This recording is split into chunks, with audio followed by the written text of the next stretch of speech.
মাদৃশ ত্রিতাপদগ্ধ জীবগণের পক্ষে সাক্ষাৎভাবে সহজে ভক্তকৃপা বা ভক্তসঙ্গ লাভ করা সর্বাবস্থায় সব জায়গায় অনেকটাই কঠিন বা দুর্ঘট। এটাও গোস্বামীপাদ জানাচ্ছেন যে সর্বপরিস্থিতিতে সর্বত্র তাদৃশ ভক্তসঙ্গ লাভ, ভক্তকৃপা লাভ, এটা দুর্ঘটই বটে, দুর্লভই বটে।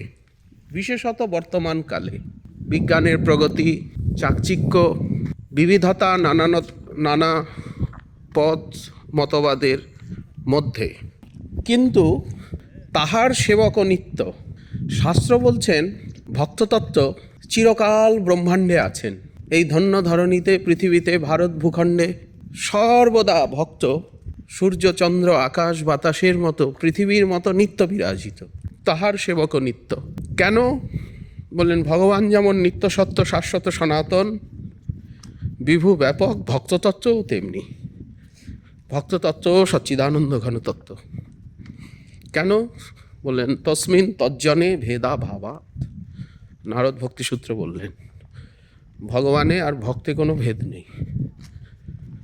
তিনি নিজে বললেন মহর্ষি দুর্বাসাকে, সাধব হৃদয়ং মধ্যম সাধুনাং হৃদয়ন্তহম মদন্নত্তে ন জানন্তি নাহং তেভ্য মনাগপি। ভক্ত ভগবান অভেদ। এই জন্য শ্রীমদ্ ভাগবত ভগবত তত্ত্বের থেকেও ভক্ততত্ত্বকে উপরে স্থান দিয়েছেন, অধিক বরণীয়, মাননীয়, পূজনীয় করেছেন। অম্বরীশ উপাখ্যান তার প্রমাণ। ভগবান বলছেন আমার দ্বারা কিছু হবে না, যাও ওই অম্বরীশের কাছেই যাও। ব্রহ্মার পুত্র ব্রহ্মর্ষি দুর্বাসাকে পাঠিয়ে দিচ্ছেন। ভক্ততত্ত্ব সবচেয়ে বড় তত্ত্ব। সেখানে রাজর্ষি, ব্রহ্মর্ষি, এমনকি ভগবত তত্ত্ব, ভগবানের শক্তিতত্ত্ব, সব তত্ত্ব নিচে চলে যাচ্ছে। ভগবান বলছেন ন তথা মে প্রিয়তম আত্মযোনি ন শঙ্কর নৈবাত্মা ন শ্রী ন চ শঙ্কর্ষণ যথা ভবান। হে উদ্ধব, তোমার মতো অকিঞ্চন ভক্ত, তোমার মতো নিষ্কাম শরণাগত ভক্ত, প্রেমাতুর ভক্ত আমার যত প্রিয়,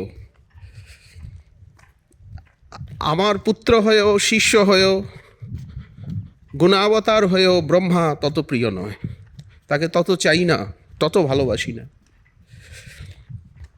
আত্মভূত হয়েও হরিহর একাত্মা, সবাই জানে তিনি বৈষ্ণব রাজাধিরাজ, কিন্তু তিনিও আমার তত প্রিয় নন। এইসব জায়গা বোঝা খুবই কঠিন। মহাদেবকে সরিয়ে দিচ্ছেন, বলছেন আমার অগ্রজ হয়েও শঙ্কর্ষণ আমার তত প্রিয় নয়, আমার অনপায়িনী শক্তি হয়েও, অন্তরঙ্গা লাদিনী শক্তি হয়েও কমলা দেবী আমার তত প্রিয়া নন। আমি অত চাই না। যথা ভবান, আপনি করে বলছেন উদ্ধবকে। নিখিল বিশ্বের, অখিল ব্রহ্মাণ্ড মণ্ডলের ভক্তগণের দিকে তাকিয়ে ভগবান বলছেন যথা ভবান, আপনি যেমন প্রিয়।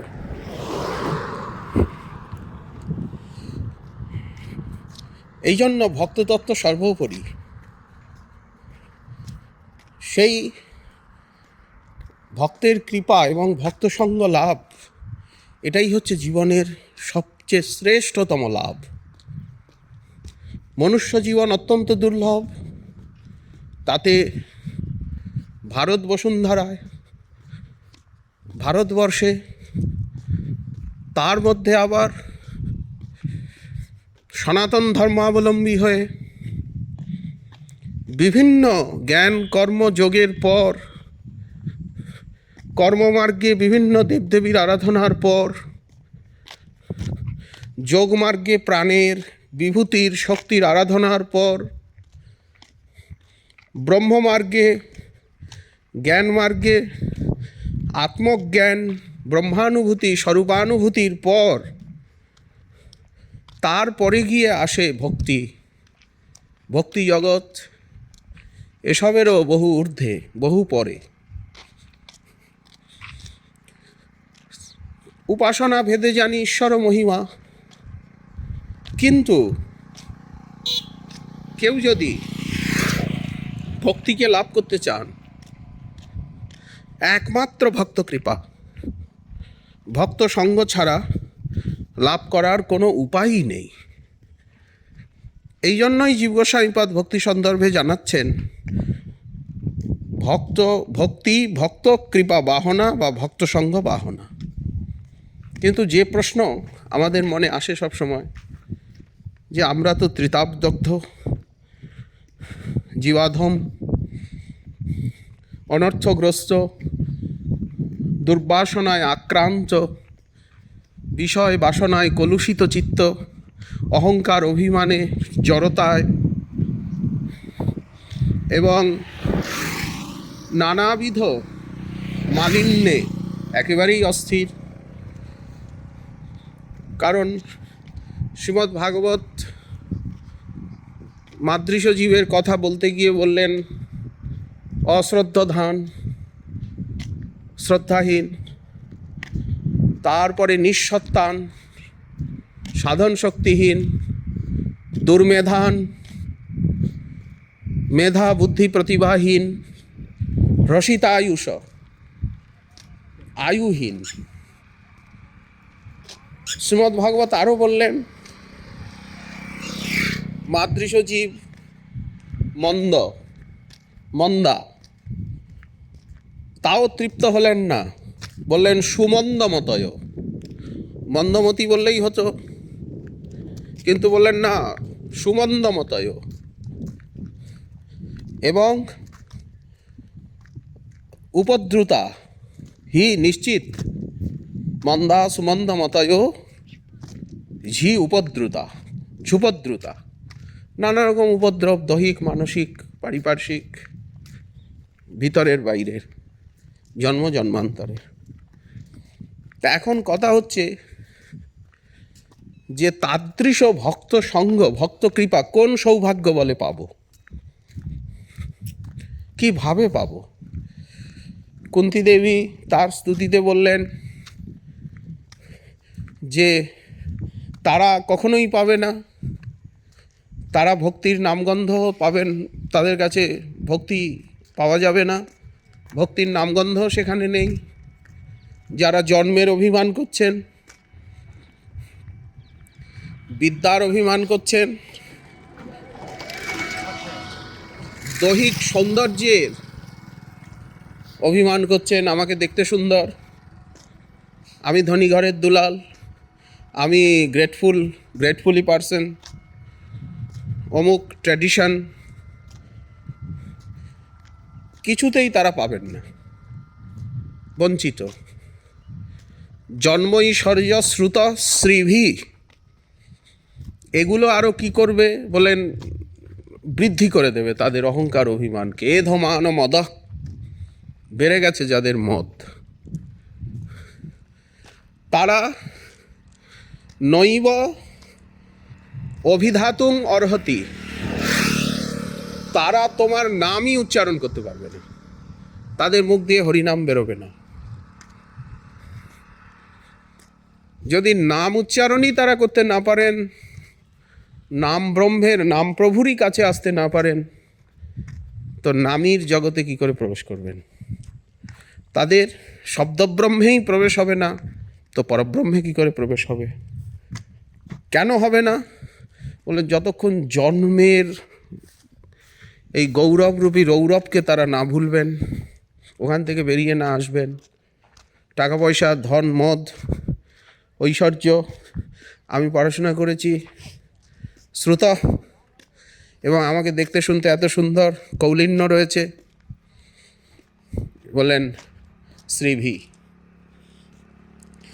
তাহলে যতক্ষণ পর্যন্ত অকিঞ্চন না হওয়া যাচ্ছে, শরণাগত অকিঞ্চনের একই লক্ষণ, শরণ না নেওয়া যাচ্ছে, তজ্জাতীয় কৃপালাভ না হচ্ছে সেটাও সঙ্গ সাপেক্ষ। কেন যুক্তি দেখাচ্ছেন কুন্তী দেবী? বললেন তুমি হচ্ছে অকিঞ্চনের গোচর, অকিঞ্চন না হলে তোমাকে পাওয়া যায় না। এখানে পাওয়ার কথা বলা হচ্ছে না, গোচর, জানা যায় না। অকিঞ্চনরাই তোমায় জানতে পারে, দেখতে পারে। জ্ঞাতুম দ্রষ্টুম প্রবেষ্টুম,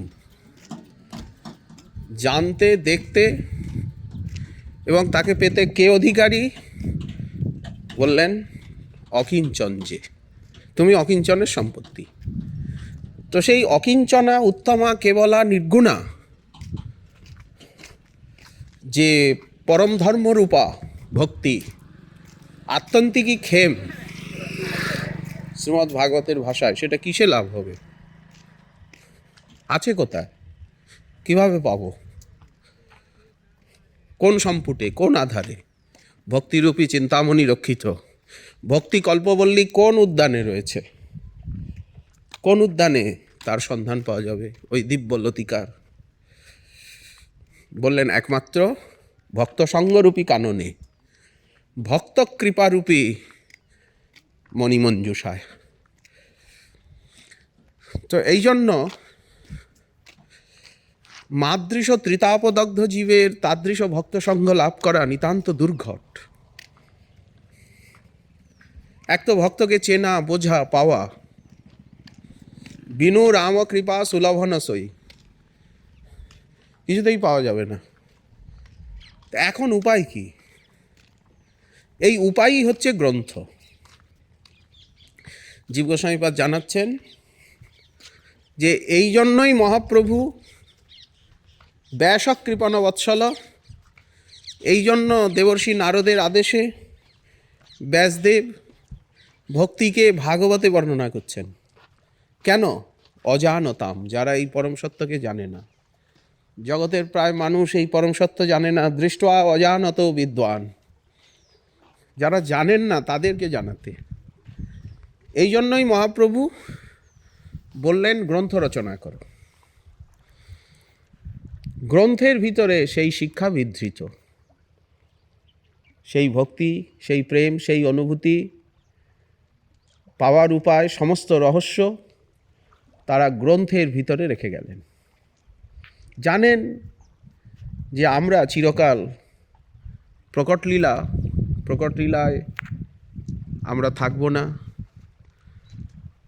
এই জন্য যেমন ভাগবতে বলা হচ্ছে বর্তমানে কৃষ্ণের প্রতিনিধি হচ্ছেন শ্রীমদ্ ভাগবত, ধর্মজ্ঞানাদিভি সহ কৃষ্ণে সধর্ম সধাম উপগতে ধর্মজ্ঞানাদিভি সহ। এখন ধর্ম কার স্মরণে আছে? ধর্ম বলতে ভাগবত ধর্ম। ভাগবত ধর্ম ভক্তি কার স্মরণে আছে? বললেন এই অন্ধকারে কলিঘোর তিমিরে যাদের চক্ষু অন্ধ নষ্টদৃক, তাদের কাছে এসব পুরাণ অর্ক সূর্য সমুদিত। তো সমস্ত গোস্বামী গ্রন্থ শ্রীমদ্ ভাগবতেরই সার নির্যাস অবলম্বনে বিলিখিত। সেই তার ভিতরে প্রমুখ ভক্তি সন্দর্ভ, ভাগবত সন্দর্ভ, ভাগবতেরই নিগূঢ় তত্ত্বের আলোচনা। এখন কি জাতীয় ভক্ত সঙ্গে ভক্তি লাভ হয়ে থাকে এবং সেই ভক্ত কে, কি লক্ষণাক্রান্ত? সাধারণত আমিও তো নিজেকে ভক্ত বলে মনে করি, সবাই নিজেকে ভক্ত বলে মনে করেন। প্রত্যেকেরই অভিমান আমি একজন ভক্ত, আমি ভক্তি পথাবলম্বী। কথা তো ঠিক, আব্রহ্ম ভুবন স্তম্ভ পর্যন্ত সবই শ্রীকৃষ্ণের দাস, মানুক না মানুক। কিন্তু এটা তো তত্ত্বের কথা। সাধনার জগতের কথা কি? বললেন ত্রিকাল সত্য গৌরলীলায়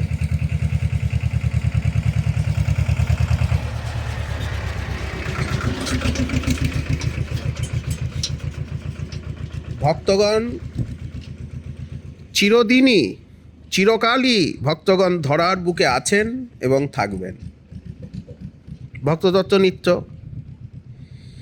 কিন্তু এখন তো কলিযুগ, কালের কুটিল গতিতে এখন তারা নিজের প্রভাবকে সংকুচিত করে আর স্বয়ং মহা আবরণের মধ্যে রয়েছেন, আর ভক্তি মহারানীও তাদেরকে আবরণের মধ্যে লুকিয়ে রেখেছেন।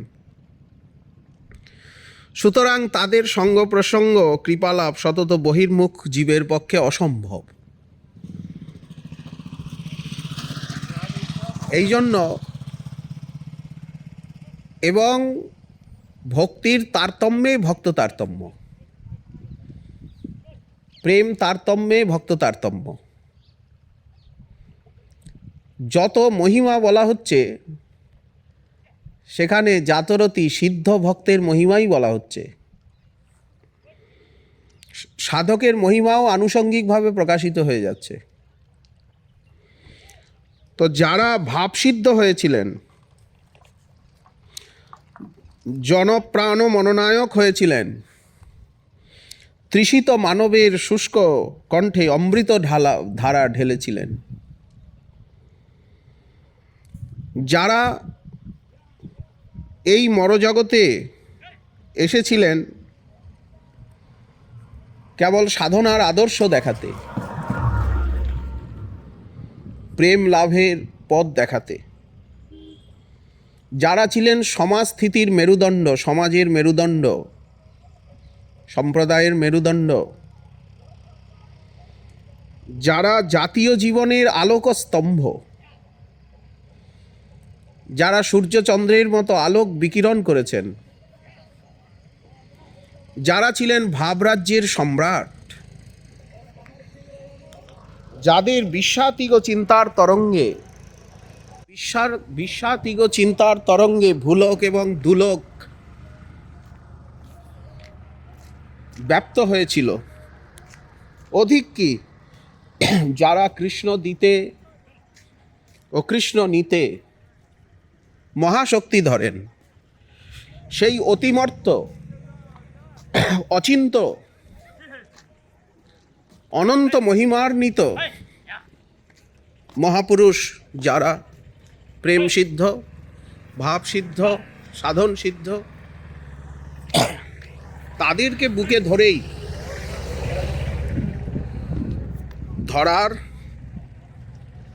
ধরা নাম সার্থক।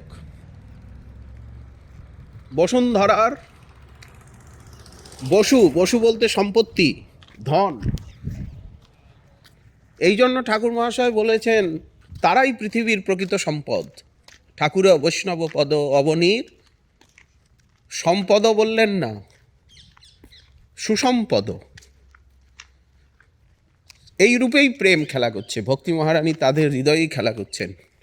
এবং পরবর্তীকালের যারা মহান্ধ জীবনিচয়, মাদৃশ জীব, অজ্ঞানন্ধ, একেবারেই মহান্ধ, আমাদের প্রীতিভক্তির আলম্বন একমাত্র তারাই আমাদেরকে সেই ভক্তি মার্গ দেখাতে পারেন, দিতে পারেন, নিতে পারেন। এই ভাবুক, রসিক এবং প্রেমিক মহাজনগণকে বুকে ধরেই ধরার আনন্দ, ধরা অমরাবতীর থেকেও শ্রেষ্ঠ। তাদের পদাঙ্ক অনুসরণ, তাদের কথা বলা, তাদেরকে চিন্তা করা, তারাই আমাদের ভক্তির বিষয়ালম্বন,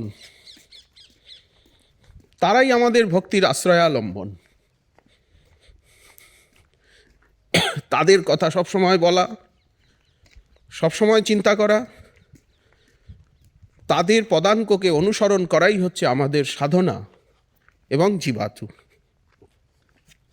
সকলেই জানেন যে ভাগবতে অন্তিম সন্দেশ যে কলি সন্তরণের পক্ষে ভগবানের লীলানুচিন্তনই একমাত্র প্লব। সুতমুনির শেষ অভিভাষণে, শুকদেব তার শেষ অভিভাষণে বললেন উত্তিতীর্ষ নান্যপ্লব। ভগবত পুরুষোত্তমস্য লীলা কথা রস নিষেবন মন্তরেণ। সেই যে লীলা কথা রস নিষেবন, ভক্তগণের হৃদয় শতদলই, ভক্তগণের হৃদয় রূপী কমলকোষের অভ্যন্তরে সেই ভক্তিরূপী মকরন্দ চিররক্ষিত। সেই অচিন্ত অদৃশ্য অসীম ভগবানের বিহার ভূমি। ভগবান কোথায় বিহার করেন? আমাদের মধুসূদন মধুমথন মধুদৃট বললেন ভক্তের হৃদয়রূপী ফুল্ল শতদলে, একেবারে ভ্রমরের মতো। সুতরাং ভক্ততত্ত্ব সর্বোপরি। এই জন্য স্বয়ং ভগবান শ্রীমন মহাপ্রভু তিনি ভক্তভাব আস্বাদনের জন্য, এই আমাকে ভক্ত হতে হবে, ভক্তভাব আস্বাদন করতে হবে, ভক্তের আরাধনা জগৎকে জানাতে হবে, এই জন্য উনি ভক্তভাবকে অঙ্গীকার করে লীলা বিনোদ করছেন। কেন মহাপ্রভু স্বয়ং ভগবান তিনি ভক্তভাবকে অঙ্গীকার করলেন?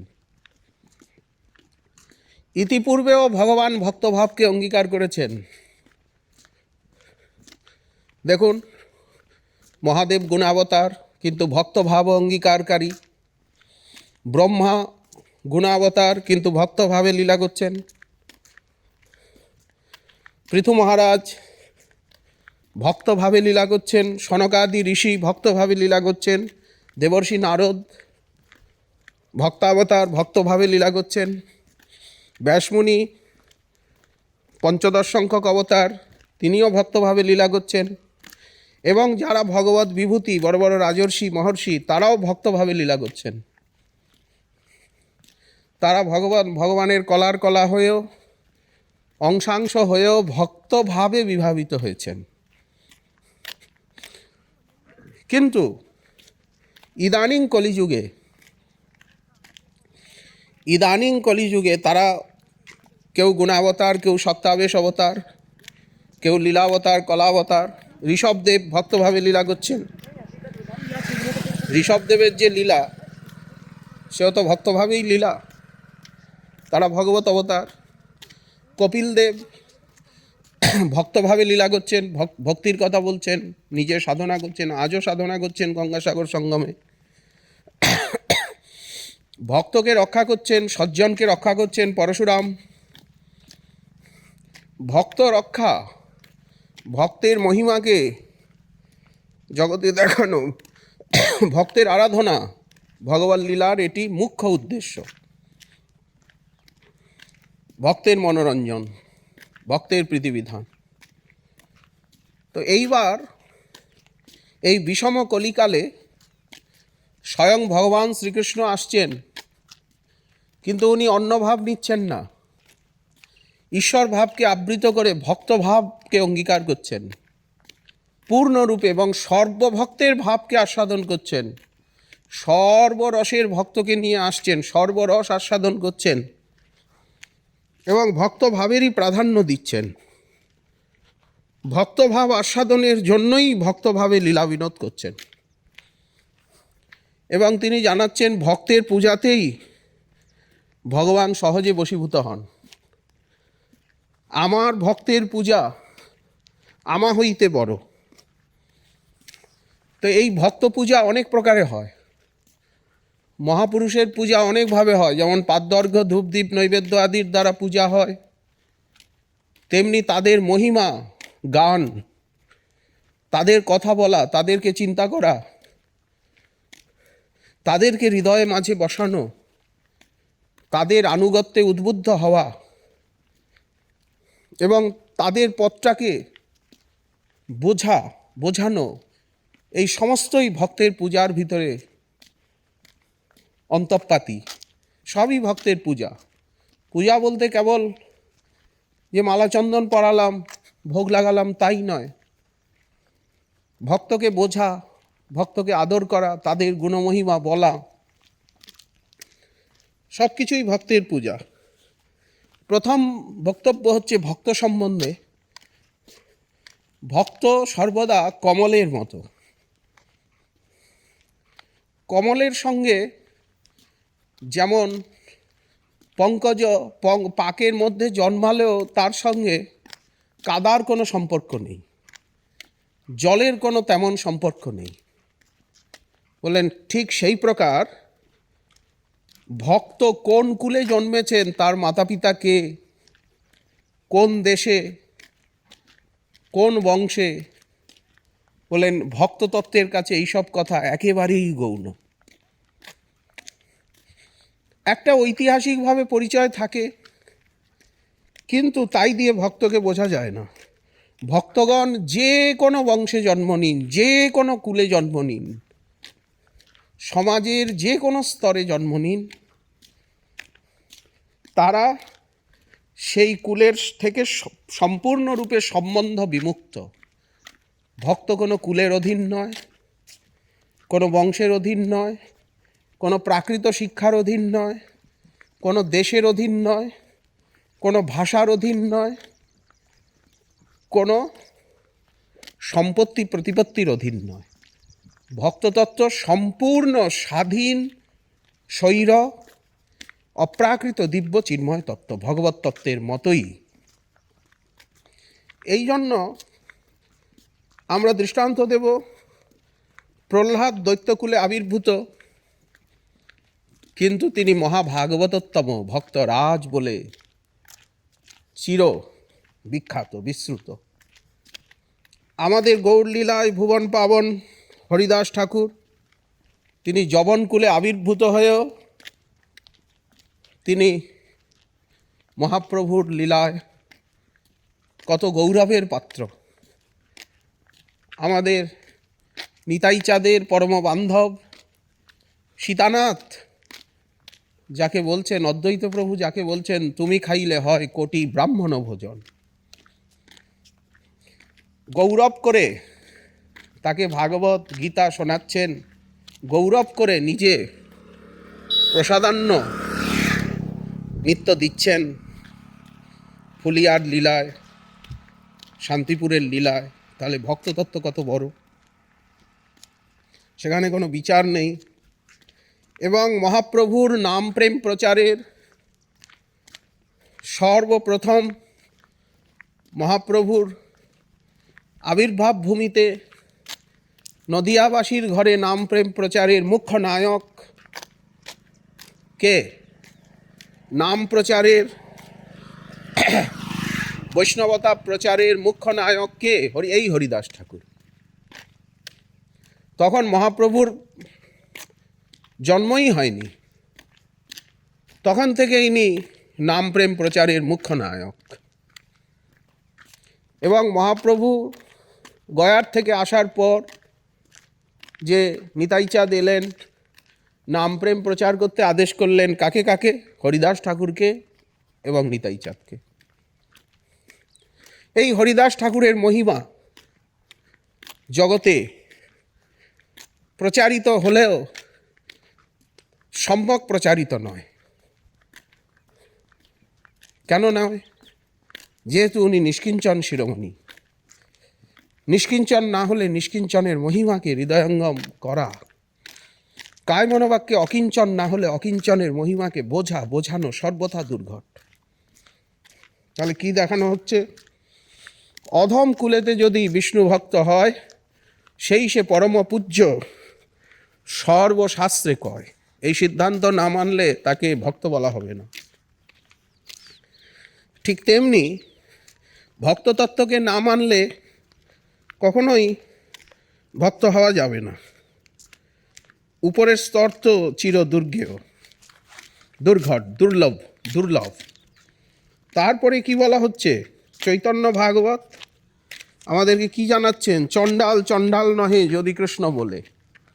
ভাগবতেরই কথা, কপিল দেবতী সংবাদেরই অনুবাদ ব্যাসাবতার করছেন। বিপ্র নহে, কারণ ভক্তিমার্গ সম্পূর্ণ আলাদা, বর্ণাশ্রম ধর্ম আলাদা। বর্ণ ধর্ম, আশ্রম ধর্ম এগুলি আলাদা, কর্মমার্গ, যোগমার্গ, জ্ঞানমার্গের ভিতরে পড়ে। কিন্তু ভক্তি মার্গের ভিতরে এর ভূমিকা, এর স্থান একেবারেই স্বল্প। বিপ্র নহে যদি অসৎ পথে চলে। আজ আমরা জগতের দিকে তাকিয়ে দেখছি, অমুক চট্টোপাধ্যায়, অমুক ব্যানার্জি, অমুক মুখার্জি,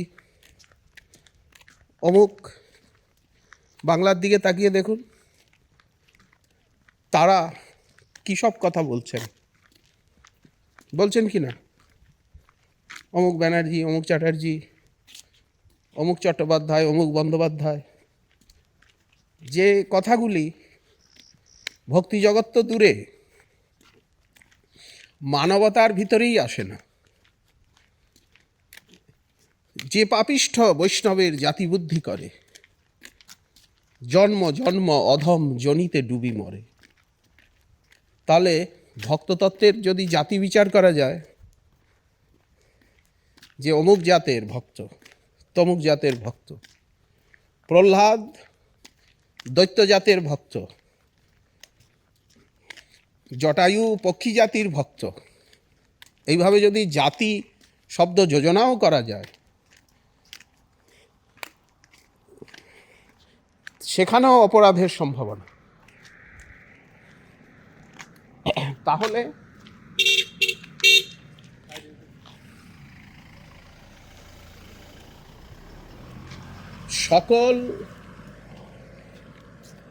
সকল জাতির এবং সকল প্রজাতির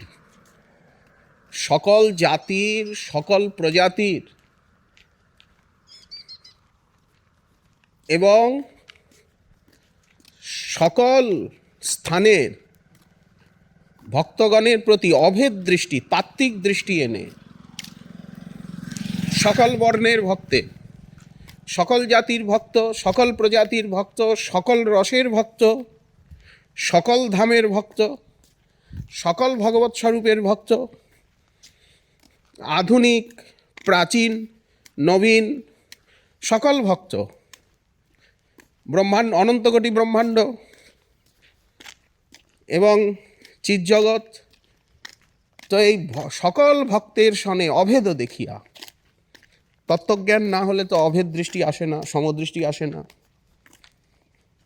যে কৃষ্ণ চরণ ভজে, ভক্ততত্ত্বকে হৃদয়ে নিয়ে ভক্ততত্ত্বের প্রাধান্যে যে কৃষ্ণ ভজে সে যায় তরিয়া। তার কাছের থেকেই এই মায়া যবনিকা, মায়া পর্দা সরে যায়। শ্রী গঙ্গা, শ্রী হরিনাম যেখানে নেই, যেখানে বৈষ্ণবের গতাগতি নেই, এক পরম পূজ্যপাদ ব্রহ্মর্ষি প্রবর নবদ্বীপ নিবাসী গৌড়ীয় বৈষ্ণব আচার্যবর্য অদ্বিতীয় উদ্ভট বিদ্বান, ইদানীংকালে সম্প্রদায়াচার্য, সমাজাচার্য, পূজ্য শিল হরিদাস দাস বাবাজি মহারাজ, সুধাম নবদ্বীপ, হরিবল কুটির, আদর্শাচার্য, সকলের তিনি শিক্ষাগুরু, মহাবদান্য মহাপ্রভুর মহাবদান্য লীলার মহাবদান্য দাতা। এ আরেক পৃথিবীর শিরোমণি হরিদাস। উনি ওনার আত্মজীবনীতে লিখছেন, যে দেশে গঙ্গা নাই, যে দেশে হরিনাম নাই, বৈষ্ণবের গতাগতি নাই, এরকম স্বচ্ছ দেশে, শাক্ত কুলে, দেবতার আরাধনা যে কুলে, শক্তি আরাধনা, এমন কুলে আমার জন্ম। কিন্তু কিভাবে জীবনে ভক্ত কৃপা লাভ হয়? জীবনের প্রভাতে কিশোরাবস্থায় জনৈক সুন্দর, শ্যামল সুন্দর কিশোরের পিক বিনিন্দি কণ্ঠে শ্রী হরিনাম শ্রবণ করে, ভক্তের মুখে হরিনাম শুনে আমি এই পথে প্রবিষ্ট হই। পূজ্য হরিদাস দাস বাবাজি মহারাজ লিখছেন যে এক কিশোরের মুখে হরিনাম শুনে আমি এই পথকে জানতে পারি যে হরিনাম বলে কিছু আছে, ভক্তি বলে কিছু আছে। কিন্তু জানলে কি হবে? আভিজাত্য, পাণ্ডিত্য আদি গৌরব আমাকে বৈষ্ণব তত্ত্ব, বৈষ্ণব মহিমা, বৈষ্ণব পূজা এগুলি এই আচরণের পথে আসতে বাধা হয়েছে। কেন? আভিজাত্য। যেহেতু আমার বিপ্রবংশে জন্ম, আমি পণ্ডিত, আমি বিদ্বান, ইউনিভার্সিটি বিশ্ববিদ্যালয়ে স্নাতকোত্তর, এই অভিমান আমাকে বৈষ্ণবের ভক্তের পূজা, বৈষ্ণবের মহিমা আমাকে বুঝতে দেয়নি, বুঝি না বা জানি না। যার সাহচর্যে বা অনুপ্রেরণায় এই ভক্তিপথ ধরি, তিনি আমাকে সবসময় বৈষ্ণবের তত্ত্ব, মর্যাদা, সেবা, আনুগত্য শিখিয়েছেন। তবুও এই পাপপঙ্কিল হৃদয়ে বৈষ্ণবগণের যে অলৌক সামান্য মহিমা সিন্ধুর বিন্দুমাত্র স্পর্শ হয়নি। কেন? এর দ্বারা উনি বোঝাচ্ছেন যে বৈষ্ণব তত্ত্ব কত, ভক্ততত্ত্ব কত দুর্লভ, দুর্গেয় এবং দুষ্প্রবেশ্য। তিনি আমাদেরকে যা জানিয়েছেন, প্রত্যেক মানবের ওনার রচনার সঙ্গে পরিচিত হওয়া উচিত। শিক্ষণীয়, অভিনব, রসাল এবং উপাদেয়। এতগুলো কথা, যে কথার জন্য, সে কথা হচ্ছে যে ওই যে আমরা বললাম, জীব গোস্বামীপাদ বললেন ভক্তকৃপা বাহনা, সৎসঙ্গ বাহনা, ভক্তসঙ্গ বাহনা।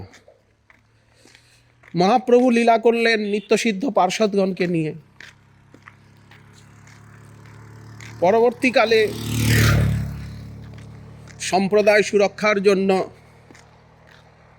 আমাদের নিত্যানন্দ প্রিয়া ঈশ্বরী ভগবতী মা জাহ্নবা দেবী, বীরচন্দ্র প্রভু, তার পুত্রগণ এবং যারা গৌড়ীয় বৈষ্ণব শাস্ত্রকে, সংকীর্তনকে, সদাচারকে, ব্রজরস উপাসনাকে মুখ্যভাবে প্রচার করেছেন, সেই জগৎগুরু ব্রহ্মাণ্ড পাবন শ্রীল শ্রীনিবাস আচার্য প্রভু, শ্রীল নরোত্তম দাস ঠাকুর মহাশয় এবং শ্যামানন্দ প্রভু, এই প্রভুত্রয়ের ধারায় মহাপ্রভুর চির অনর্পিত উন্নত উজ্জ্বল রসশ্রী যে ভক্তি, সেই ভক্তি আজও সুরক্ষিত এবং আজও পাওয়া যাবে সেই পরম্পরায়, শ্রীনিবাস নরোত্তম শ্যামানন্দ প্রভুর পরম্পরায়।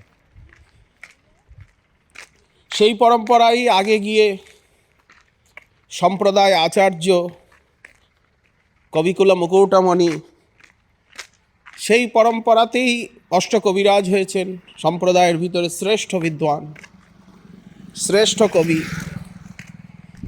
সেই পরম্পরায় আমাদের শ্রীল বিশ্বনাথ চক্রবর্তীপাদ, গৌড়ীয় বেদান্তাচার্যবর্য, যিনি সম্প্রদায়কে বাঁচিয়েছেন, রক্ষা করেছেন, গোবিন্দদেবের আদেশে ভাষ্য লিখেছেন, শ্রীপাদ বলদেব বিদ্যাভূষণ, তিনিও শ্যামানন্দ প্রভুর আমনায় ধারায় এই অবধি নিত্যসিদ্ধ পরম্পরা। বলদেব বিদ্যাভূষণ অবধি নিত্যসিদ্ধ পরম্পরা। যারা নিত্যসিদ্ধ তারা মহাপ্রভুর কায়ব্যূহ, তারা সাক্ষাৎ মহাপ্রভুর লীলাসঙ্গী। কিন্তু পরবর্তীকালে শ্রীপাদ বলদেব বিদ্যাভূষণের পরে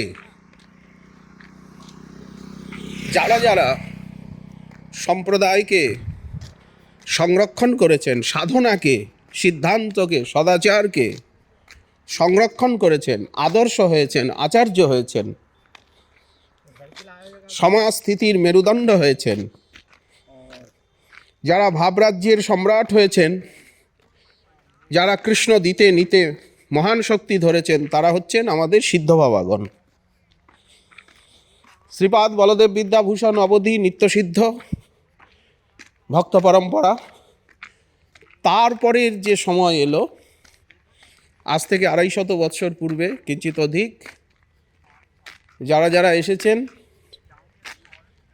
তারা হচ্ছেন সাধন সিদ্ধ। তারা অসংখ্য, সংখ্যা করা যায় না, কিন্তু তার ভিতরে ভক্তি জগতের রাজধানী শ্রীধাম বৃন্দাবনের, প্রেমের রাজধানী শ্রীধাম বৃন্দাবনে যারা সাধন সিদ্ধ হয়েছেন, অনেকে হয়েছেন, তার ভিতরে 4 সিদ্ধ বাবা মুখ্যতম, শ্রেষ্ঠতম, সর্বজন বিবন্দিত। এখনো যারা আছেন বর্তমানে শুদ্ধ ভক্তির আচার আচরণে উদ্বুদ্ধ, তারা এই 4 সিদ্ধ বাবার পরম্পরাতেই অবস্থিত। পরবর্তীকালে এখনো যারা আলোবাতি জ্বালিয়ে রেখেছেন, বাতি নিপতে দেননি প্রদীপ, এই প্রেম প্রদীপ, এই জ্ঞান প্রদীপ, ভাগবত ধর্ম প্রদীপ, তারা কিন্তু সকলেই এই 4 সিদ্ধ বাবারই কৃপা পরম্পরায়, ভাব পরম্পরায়, আশ্রয় পরম্পরায়, জ্ঞান পরম্পরায়, সাধন পরম্পরায় অবস্থিত। এখানে মন্ত্র পরম্পরা গৌণ, এখানে ভাব পরম্পরা, আনুগত্য পরম্পরা, সাধন পরম্পরা, সিদ্ধান্ত পরম্পরা। এখানে মন্ত্র পরম্পরার কথা বলা হচ্ছে না। তো তাদের ভিতরে কাম্যবনের সিদ্ধ জয়কৃষ্ণ দাস বাবাজি মহারাজ, গোবর্ধনের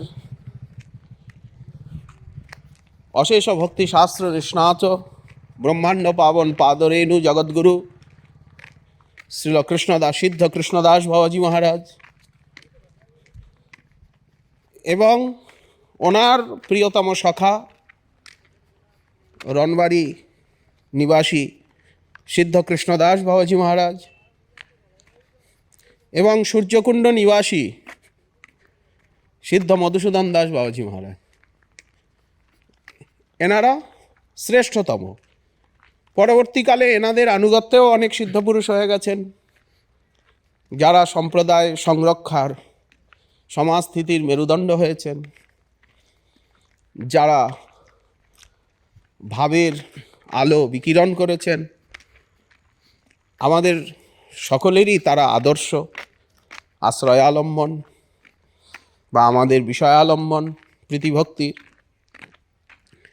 আগামীকাল পৌষী অমাবস্যা বা অমাবস্যা,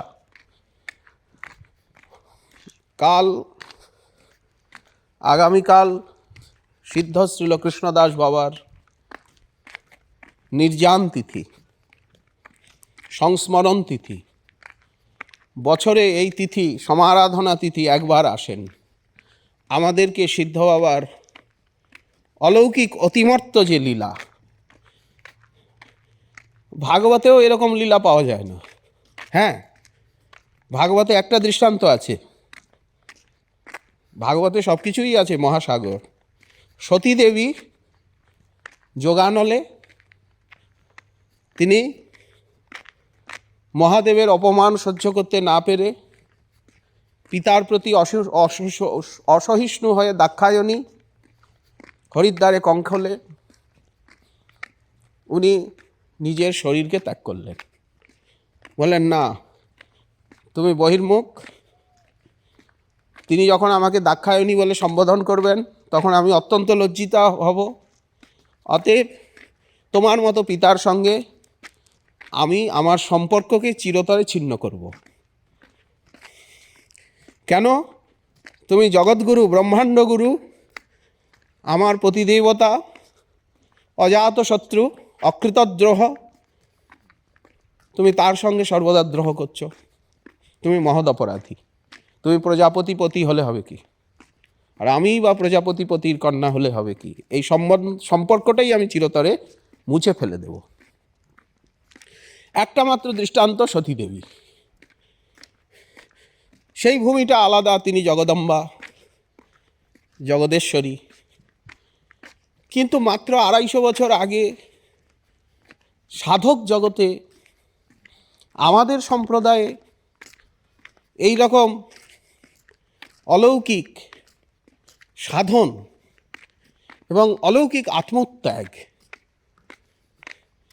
এবং দেহাভিমানের এতখানি শূন্যতার দৃষ্টান্ত ভক্তমালেও অতি বিরল। গৌড়ীয় বৈষ্ণব চরিতাবলিতেও অতি বিরল, যা আমরা সিদ্ধ বাবার কাছের থেকে তার দিকে তাকিয়ে তার চরিত্র সমীক্ষায় আমরা যা প্রাপ্ত হলাম। আমরা প্রথমে আগে ঐতিহাসিক জীবনীতে আসি। সিদ্ধ বাবার পূর্ব নাম ছিল কৃষ্ণপ্রসাদ চট্টোপাধ্যায়। জন্মস্থান গৌড়মণ্ডলের পূর্বখণ্ড, যশোহর জেলা, মোহাম্মদপুর গ্রাম। তিনি যশোহর জেলায় আবির্ভূত। যশোহর জেলার যশ, উনি যশকে হরণ করেননি।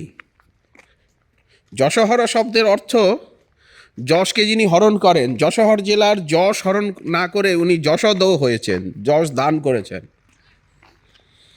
মোহাম্মদপুর গ্রামে জন্ম। শ্রীল ব্যাসাবতার লিখছেন, যে দেশে বৈষ্ণব অবতরে তাহার প্রভাবে লক্ষ যোজন নিস্তরে। এই যে বৈষ্ণবের আবির্ভাব, অবতরণ যে দেশে, সেই দেশটা তীর্থ হয়ে যায়, সেই দেশের মানুষ ভক্তি লাভ করে। এই জন্য যশোহরে এত ভক্ত। কেন না, ভক্তের জন্ম হয়েছে, ভক্তের লীলাভূমি। কারো কারো মতে ওনার বাঁকুড়া জেলায় আবির্ভাব, কোনো কোনো মতান্তরে। কিন্তু অধিকাংশের মতে উনি পূর্ববঙ্গের যশোহর জেলার।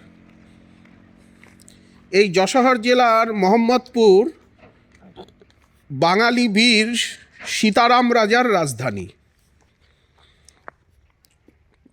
ওনার পিতার নাম হচ্ছে গোকুলচন্দ্র চট্টোপাধ্যায়।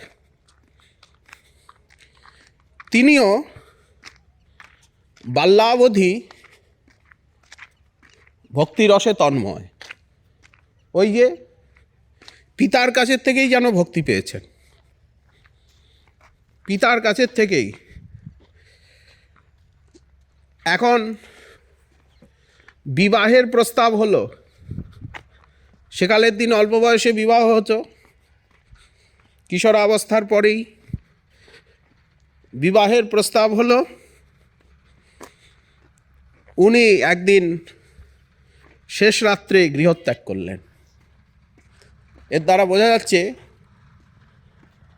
উনি জাত রুচি, জাত রতি।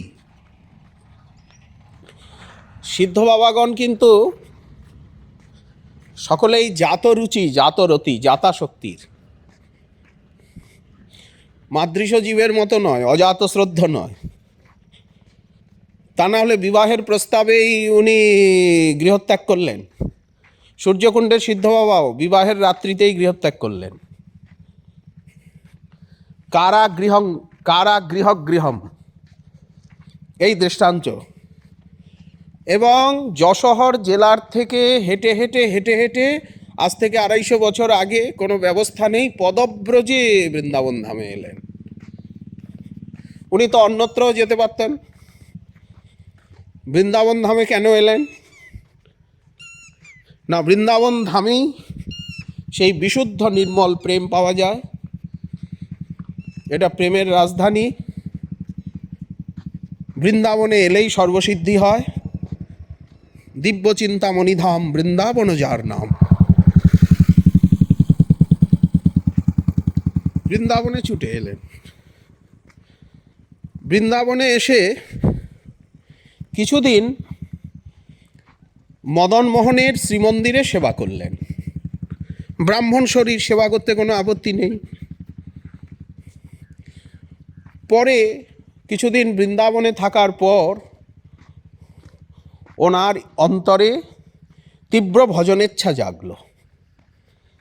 না, আমাকে আরও এগিয়ে যেতে হবে।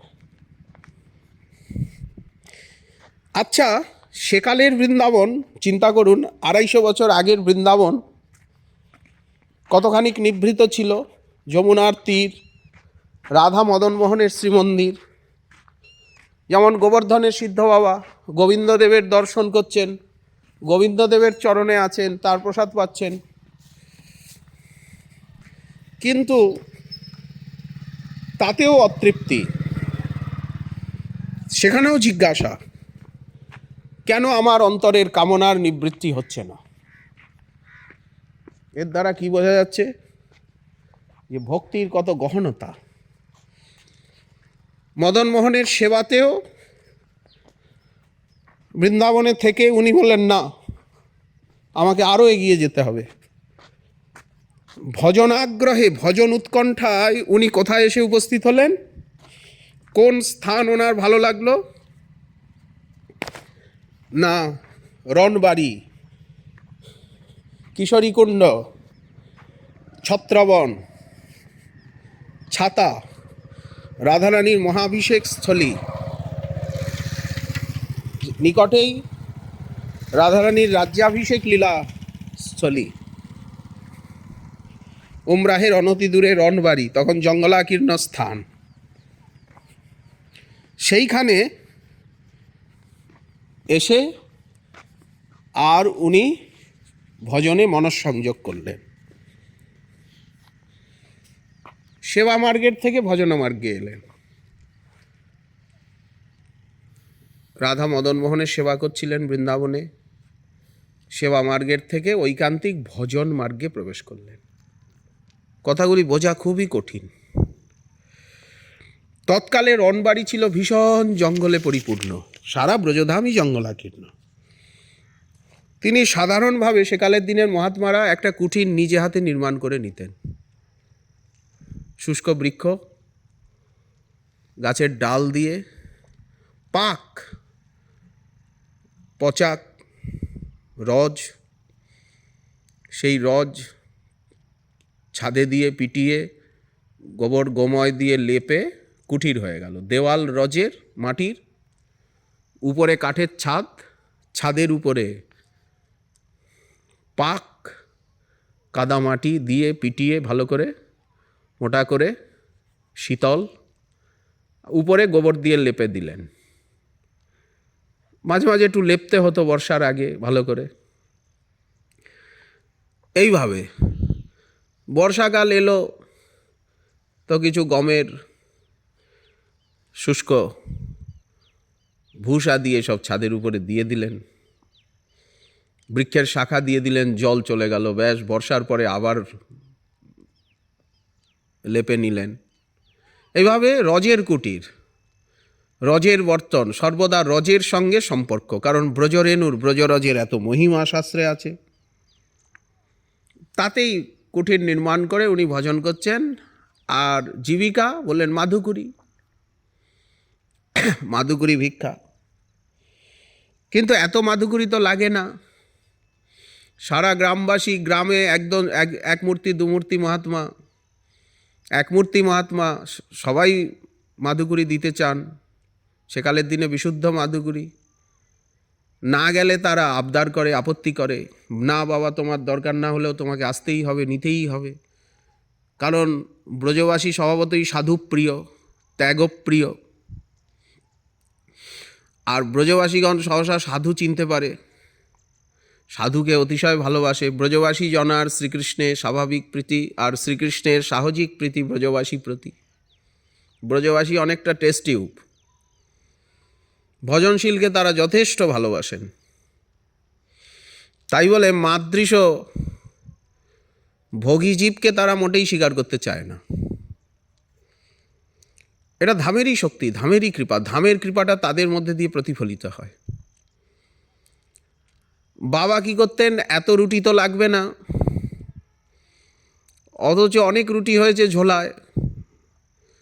উনি ব্রজবাসী যাতে না দেখে আসবার সময়, তখন গাই বাছুর রয়েছে চারিদিকে, তো গাইকে যেটা বেশি হতো গাইকে দিয়ে, গোমাতাকে দিয়ে দিয়ে দিয়ে অনেকটা হালকা হতেন।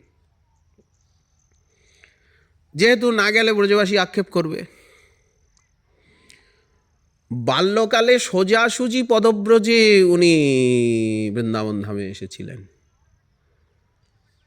এই রণবাড়িতে ভজন করতে করতে ওনার দীর্ঘকাল কেটে গেল, প্রায় 50 বছর কেটে গেল ওই একাসনে থেকে। আমরা আজকাল 1-2 দিনে অস্থির হয়ে পড়ি, কিন্তু দেখুন 50 বছর কেটে গেল। হ্যাঁ, মাঝে মাঝে গোবর্ধনে আসেন, বৃন্দাবনে যান, কিন্তু ভজনাসন স্থির আছে, ভজন নিয়ম স্থির। 50 বছর পর এখন বাবার বয়স প্রায় 70-75 হয়েছে। এই প্রৌঢ়াবস্থায় ওনার মনে হলো হঠাৎ যে আমি তো সোজাসুজি বৃন্দাবন ধামে চলে এসেছি। অন্য তীর্থাদি 4 ধাম, শঙ্করাচার্যপাদ যে 4 ধাম দর্শনের কথা বলেছেন, সেই 4 ধাম অন্য তীর্থ কিছুই তো আমি দর্শন করি নাই। করা তো উচিত। ধাম তো কেন এই ইচ্ছা ওনার অন্তরে এলো যে আমি যাবতীয়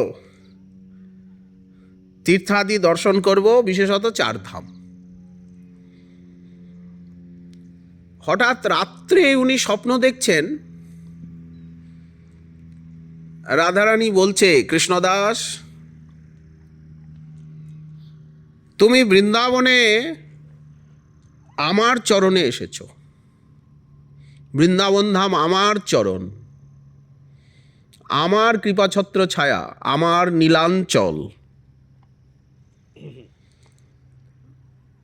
আমারই স্নেহক্রোর। তুমি এই ধাম ছেড়ে অন্যত্র যেও না। আমার কৃপার আঁচল ছায়া ছেড়ে তোমাকে অন্য কোথাও যেতে হবে না, কোনো দরকার নেই।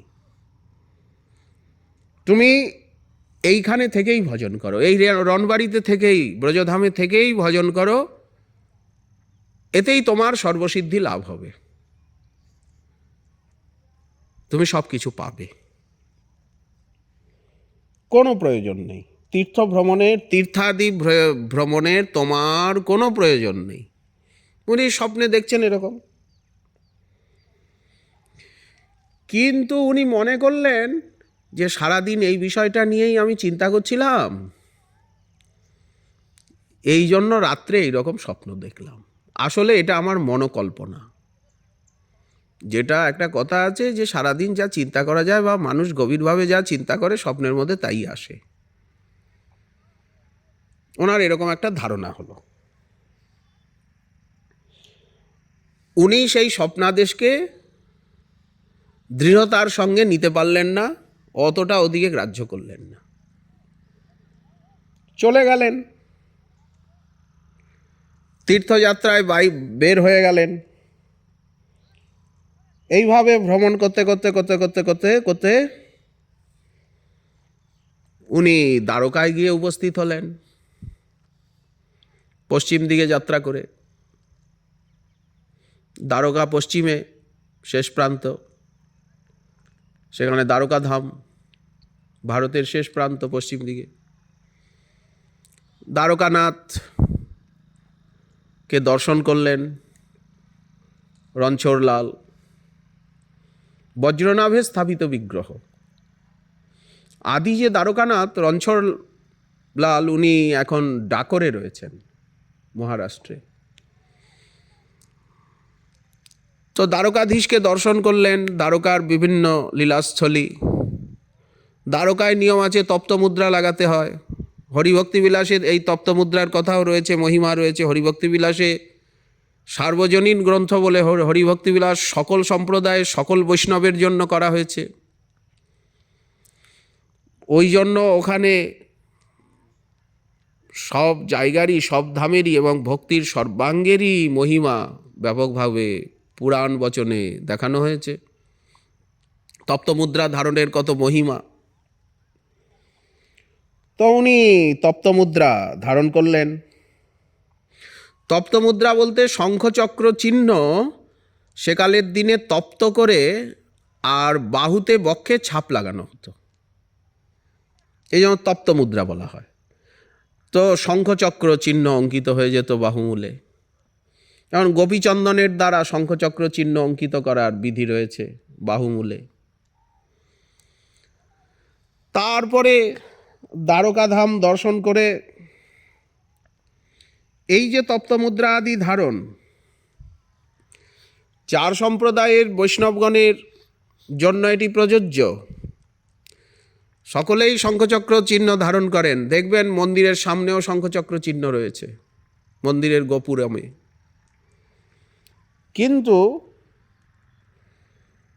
বৃন্দাবনের ব্রজধামের রাগানুগীয় বৈষ্ণবগণের, আমাদের রাগানুগা মার্গে যারা সাধন করেন, তাদের পক্ষে এই তপ্তমুদ্রা ধারণ আবশ্যক নহে। এর আবশ্যকতা সম্বন্ধে বিশ্বনাথ চক্রবর্তীপাদ লিখেছেন। সাভীষ্ট ভাব প্রতিকূল যেগুলি, ন্যাস মুদ্রা, তপ্তমুদ্রা ধারণ আদি, দ্বারকার ধ্যান, মহিষীগণের আরাধনা আদি, এতে ব্রজভক্তির গৌণতার ভাবনা আসতে পারে। ওই জন্য বিশ্বনাথ চক্রবর্তীপাদ একে সাভীষ্ট ভাব প্রতিকূল বলে বর্ণন করেছেন। যাই হোক, এ সম্বন্ধে বেশি বলা উচিত নয়। ব্রজের রাগানুগীয় পরম্পরার বৈষ্ণবগণ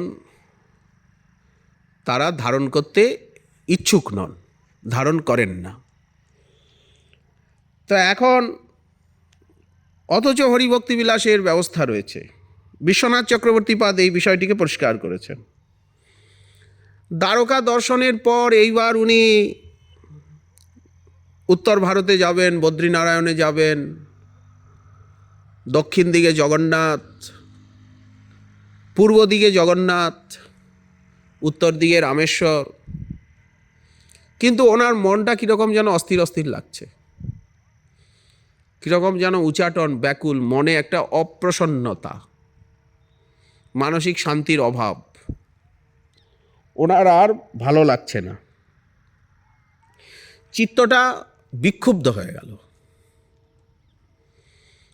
বৃন্দাবনের প্রতি আকর্ষণ অনুভব করলেন। এটাই হচ্ছে কৃপা, বৃন্দাবন ধাম ওনাকে আকর্ষণ করছে। তখন তীর্থ ভ্রমণে অরুচি হয়ে গেল। আর সেকালের দিনে হেঁটে হেঁটে হেঁটে হেঁটে বিরাট তপস্যা। তো ওনার অরুচি হয়ে গেল। উনি দ্বারকার থেকে সোজা ব্রজে চলে এলেন। আবার অনেক দিন পরে রণবাড়িতে এসেছেন। ব্রজবাসী বলল, বাবা তুমি কোথায় গিয়েছিলে, কী জন্য? ব্রজবাসী তো বলেই, বাবা ব্রজে পড়ে থাকো, এখানেই সব কিছু, আমরা আছি। এখনও বলে। ব্রজের বাইরে গেলে ব্রজবাসী, বাবা তুই ইহা ডটকে রহো, ইহা সে মত জায়া করো। ব্রজবাসী বাইরে যাওয়া পছন্দ করে না। এবং ব্রজবাসীর একটা ভাব ধারণা যে ব্রজের থেকে শ্রেষ্ঠ জায়গা নেই, ব্রজের থেকে শ্রেষ্ঠ সুখকর জায়গা নেই, বোঝালেও বুঝবে না। তো ব্রজবাসীগণ এসে ধরলেন, বাবা তুমি কোথায় গিয়েছিলে? সেই রাত্রেই রণবাড়িতে ভজন কুটিরে উনি বিশ্রাম করছেন, সেই রাত্রিতে হঠাৎ আবার স্বপ্নে দেখছেন রাধারানী এসে প্রত্যাদেশ করছেন, আমি তোমাকে এতবার বললাম, বোঝালাম, তুমি বুঝলে না, তুমি ব্রজ ছেড়ে চলে গেলে, আমি তোমাকে নিষেধ করলাম, তুমি দ্বারকায় গিয়ে তপ্তমুদ্রা ধারণ করলে, তুমি এখন সত্যভামার গণভুক্ত হয়ে গেছো। প্রিয়াজি বলছেন, প্রাণেশ্বরী বলছেন যে তুমি সত্যভামার গণভুক্ত হয়ে গেছো, তুমি আর ব্রজে বাসের উপযোগী নও, তুমি আমার চরণে, আমার কৃপা অঞ্চলের তলায় থাকার আর উপযুক্ত নও, অতএব তুমি দ্বারকাতেই চলে যাও, দ্বারকাই তোমার ক্ষেত্রে উচিত স্থান। আচ্ছা বলুন দেখি, শাসন কাকে করা যায়? কোন স্তরে গেলে রাধারানী প্রত্যাদেশ করেন? কোন ভূমিকায় গেলে, ভজনের কোন স্তরে গেলে রাধারানী তাকে শাসন করেন, তার সঙ্গে কথা বলেন? কোন স্তরে গেলে? এর দ্বারা বোঝা যাচ্ছে উনি প্রেমের পূর্বাবস্থায় পৌঁছে গেছেন, প্রেম স্তরে পৌঁছে গেছেন। ওনাকে দিয়ে রাধারানী জগৎকে শেখাচ্ছেন, তা নাহলে ওনার অন্তরে কেন রাধারানী ওনার অন্তরে ইচ্ছা জাগালেন এই চারধাম দর্শনের? আর শেষে রাধারানী ওনাকে ভৎসনা করে আর এইরকম একটা অবস্থার সৃষ্টি করলেন। উনি প্রেম পেয়ে গেছেন, প্রেম না পেলে 50 বছর রণবাড়ির জঙ্গলে কেউ এইভাবে সাধন করতে পারে? আর রাধারানী এইভাবে আদেশ করে। উনি প্রেমিক, কিন্তু এখন উনি মনে মনে ভাবলেন, না, একে তো সাধারণ স্বপ্ন বলে উড়িয়ে দেওয়া যায় না, এটা তো মনোকল্পিত, আমি ভেবেছিলাম স্বপ্ন, মনের কল্পনা, কিন্তু এ তো কল্পনা নয়। তাহলে এই বিষয়টা নিয়ে, অথচ আমার ভজনেও মন বসছে না, এই বিষয় নিয়ে আমাকে প্রাচীন মহাত্মাগণের সঙ্গে কিছু আলোচনা করতে হবে। কেন এরকম স্বপ্ন আমি দেখলাম আর আমার মনটাও কেমন অস্থির অস্থির লাগছে? আমাকে এই দেখুন, কোথায়ও ভজনে আটকে গেলে সেইখানে সেইটা পরিষ্কার করবে কে? রাধারানী তো বিদায় দিয়ে দিলেন, কিন্তু ভক্ত ধরিয়ে দেবে। উনি ভাবলেন, আচ্ছা, উনি ব্রজের যারা সিদ্ধ পুরুষ ছিলেন, সেকালে ভজনানন্দী ছিলেন, প্রাচীন ছিলেন, ওনাদের কাছে গিয়ে জিজ্ঞাসা করতে লাগলেন যে আচ্ছা মহারাজজি, মহাত্মন, এই যে আমি তপ্তমুদ্রা ধারণ করেছি, এটা কি ঠিক হয়েছে? এই যে দ্বারকাধাম দর্শন করে এলাম, আচ্ছা এই রকম একটা স্বপ্ন দেখলাম, এরকম একটা আদেশ। তখন সকলে বললেন, দেখুন, রাধারানীর কথার উপরে তো কোনো কথা চলে না, প্রিয়াজির কথার উপরে, বৃন্দাবনেশ্বরীর কথার উপরে তো কোনো কথা বলতে পারছি না। সকলে এরকম বলেন। তো উনি ভাবলেন যে আমার প্রিয়তম সখা আছেন, একটু সখার সঙ্গে দেখা করে আসি। নাম সাম্যে এবং একই সময়ের, এই জন্য এনার নামও কৃষ্ণদাস আর গোবর্ধনের সিদ্ধ বাবার নামও কৃষ্ণদাস, এবং দুই একই সময়ের, একই ভাবের, একই পথে, এই জন্য সখ্যভাব। তো উনি গোবর্ধনে মানসী গঙ্গার তটে এসে উপস্থিত হলেন। দেখা হওয়া মাত্রই সিদ্ধ কৃষ্ণদাস বাবা, গোবর্ধন নিবাসী, উনি ছুটে গিয়ে তাকে গাঢ় আলিঙ্গন করলেন। বন্ধুবর, বন্ধুবর, সখে, এতদিন তোমাকে দেখিনি কেন? তুমি কি গিরিরাজ পরিক্রমায় আসো না? এতদিন কোথায় ছিলেন? উনি বললেন, আমি দ্বারকায় গিয়েছিলাম। বলে, হ্যাঁ? সিদ্ধ বাবা চমকে উঠলেন, দ্বারকায় গিয়েছিলেন কেন বন্ধুবর, দ্বারকায় কেন গিয়েছিলেন? বললেন, আমি তো চারধাম দর্শন করিনি, কোনো তীর্থ দর্শন করিনি, কিন্তু আপনি বিশ্বাস করছেন না, গোবর্ধনে সিদ্ধ বাবা বিশ্বাস করতে চান না, ভাবছেন রসিকতা করছে, হয়তো ব্রজধামেই পরিক্রমা করছে। ব্রজধামেও তো দ্বারকা আছে, কোশিতে। ব্রজধামের ভিতরেই তো সমস্ত ধাম রয়েছে, কেদারনাথ রয়েছে, বদ্রীনাথ রয়েছে, জগন্নাথ রয়েছে, সবই রয়েছে ব্রজধামে। সর্বধামের সমাহার। শ্রীকৃষ্ণ যেমন স্বয়ং ভগবান, তার বৃন্দাবন ধামও সমস্ত ধামের ভিতরে স্বয়ং ধাম, পরিপূর্ণ ধাম। তো আপনি বিশ্বাস করছেন না, এই বলে উনি উত্তরীয় সরিয়ে দেখাচ্ছেন। এই দেখুন, তপ্ত মুদ্রা ধারণ করেছি, এই দেখুন, এই যে শঙ্খ চিহ্ন, চক্র চিহ্ন। ভালো করে একদৃষ্টে তাকিয়ে দেখে সিদ্ধ কৃষ্ণদাস বাবা গোবর্ধনের, উনি একটা দীর্ঘ নিঃশ্বাস ছেড়ে আর একটু দূরে সরে দাঁড়ালেন, আলিঙ্গন করে একেবারে কাছেই দাঁড়িয়েছিলেন। বললেন, অহো, আজকের থেকে আমি আপনার স্পর্শের যোগ্যতা আমার সম্পূর্ণরূপে বিনষ্ট হলো। দেখুন, তারা দৈন্যভূষণে বিভূষিত। বলছেন, আজকের থেকে আপনাকে স্পর্শ করার যোগ্যতা আমার আর নেই। আপনাকে সখা বলে ভাবতাম, কিন্তু আমি আপনার স্পর্শের যোগ্য নই, আমি অযোগ্য হয়ে গেলাম, আপনি যোগ্য হয়ে গেলেন। কেন এরকম কথা বলছেন বন্ধুবর? বলেন, দেখুন, আপনি মহারাজ রাজেশ্বরী, দ্বারকার ঈশ্বরী সত্যভামা দেবীর দাসী হয়েছেন, আর আমি তো রাধারানী গোয়ালিনী, বনবাসিনী, বনচারিণী, উনি বনেশ্বরী, বিপিন বিহারিণী। তো আমি তো সাধারণ গোয়ালিনীর দাসী, আমি তো গোয়ালিনীর দাসী, অতি সাধারণ, আর আপনি রাজরাজেশ্বরীর দাসী। উভয়ই মধুর ভাবের উপাসক, মধুর রসের উপাসক, রাধাদাসের উপাসক। এই জন্য এইরকম নর্ম কথা। বাবা স্তম্ভিত হয়ে গেলেন। বললেন, হ্যাঁ, স্বপ্নের কথার সঙ্গে তো ওনার কথা মিলে যাচ্ছে। স্বপ্নেও তো এইরকম, যে আমি নাকি সত্যভামার দাসী হয়ে গেছি দ্বারকায় গিয়ে তপ্ত মুদ্রা ধারণ করে, আর ইনিও তো সেই কথা বলছেন। যাই হোক, আলাপচরিতার পর বাবা গোবর্ধনাদি দর্শন করে আবার রণবাড়িতে ফিরে এলেন।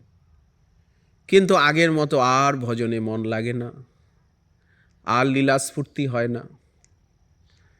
একটা বাধা, কোথায় কি যেন হারিয়ে গেছে। মনে হচ্ছে আমার আগের সব কিছু হারিয়ে গেছে, হৃদয়টা অন্ধকার হয়ে গেছে, আমি যেন পাবো না, কি যেন হারিয়ে ফেলেছি চিন্তামণি। তখন উনি ব্যাকুল হয়ে গেলেন, পাগলের মতো হয়ে গেলেন। যে বৈষ্ণবকে দেখেন সেই বৈষ্ণবকেই জিজ্ঞাসা করেন যে আমার কি হবে, আমি দ্বারকায় গিয়েছিলাম, আমি রাধারানীর চরণ পাবো না, আমি বৃন্দাবনের আশ্রয় পাবো না, আমাকে নাকি দ্বারকায় চলে যেতে হবে। সকলে বলেন, দেখুন, বলেন, এ কথা আপনাকে কে বলেছে? বলে, রাধারানী স্বপ্নে এসে বলেছেন। সকলে বলে, রাধারানী স্বপ্নে এসে আদেশ করেছেন? প্রিয়াজির কথার উপরে তো আর আমরা কেউ কোনো কথা বলতে পারি না। এই দেখুন, উনি একটা উন্মত্ত দশাকে প্রাপ্ত হলেন, একটা বিরহ উন্মত্ত দশা। সকলকে একই কথা জিজ্ঞাসা করেন, সকলকে বলেন এরকম আদেশ পেয়েছি, এরকম। সকলে বলেন, আমরা তো এই সমস্যার কিছু সমাধান করতে পারবো না। এ তো অসম্ভব। প্রিয়াজি বলেছেন, প্রিয়াজিই জানেন। তো তখন উনি হতাশ হয়ে মনে মনে ভাবছেন, যতক্ষণ পর্যন্ত এর প্রায়শ্চিত্ত না হবে, আমার সেই ভজন স্ফূর্তি, লীলা স্ফূর্তি না হবে, আমি অন্য জল গ্রহণ করব না। আর ঘোরাঘুরি করে উন্মত্ত প্রমত্ত হয়ে লাভ নেই। উনি এসে আসনস্থ হয়ে গেলেন, আর মাদুগুরিতে যান না। ব্রজবাসী কিছু এসে এনে দিলেও সেটি গ্রহণ করেন না। উপবাস করতে আরম্ভ করলেন, অনশন, প্রায়োপবেশন। যেমন মহারাজ পরীক্ষিত প্রতিজ্ঞা করলেন, না আমি আর অন্য জল গ্রহণ করব না। কুশাসনে গঙ্গার দক্ষিণ কূলে উত্তরমুখী হয়ে বসে গেলেন। উনিও তেমনি বসে গেলেন। এই প্রায়োপবেশন। আর সবসময় কৃতকার্যের অনুতাপ করছেন, আর সবসময় রাধারানীর কথা চিন্তা করছেন। আমি রাধারানীকে পাবো না, 50 বছর এখানে আছি, ওনাকে পাওয়ার জন্য কিশোর অবস্থায় সেই যশোর জেলার থেকে ছুটে এলাম, রাধারানীকে পাবো না। কি আমার দুর্মতি হলো? কেন এরকম দুর্মতি হলো? কেন আমি স্বপ্নাদেশকে অগ্রাহ্য করে চলে গেলাম? কি করলে কি হবে? ওনার ভিতরে একটা বিরহ যন্ত্রণা, অস্থিরতা, বিরহ আগুন। বিরহকে বলছে চিন্তা, চিতা, আগুন। একটা বিরহ অনলে চিত্তটা জ্বলতে লাগলো, মন জ্বলছে। এইভাবে 3 মাস পর্যন্ত মহারাজ পরীক্ষিতের 7 দিনের কথা পাওয়া যায়, কিন্তু শোনা যায়, কিন্তু 3 মাস পর্যন্ত উনি আসনস্থ হয়ে আছেন। অন্ন নাই, জল নাই, ওঠা নাই, চলা নাই, বসা নাই, শুধু হরিনাম করেন, চিন্তন করেন, কান্নাকাটি করেন, অস্থিরতা। 3 মাস এইভাবে কাটাচ্ছেন। কিন্তু ওনার তো ভজন সিদ্ধ দেহ, উনি তো প্রেম পেয়ে গেছেন, দেহ দৈহিক বিস্মৃতি হয়ে গেছে। ওনার কি দেহ আর ভৌতিক, পাঞ্চভৌতিক আছে? সচ্চিদানন্দময় হয়ে গেছে ওনার শরীর, সচ্চিদানন্দ রূপতাকে প্রাপ্ত হয়েছেন। এই সময় ওনারই প্রিয় বান্ধব সিদ্ধ জগন্নাথ দাস বাবা, উনিও রণবাড়িতে ছিলেন। শীতকাল, এই পৌষ মাস, চারিদিকে কুয়াশা। তো 3 মাস পরে ওনার সেই মনের আগুন, দেখুন কীরকম অলৌকিক লীলা।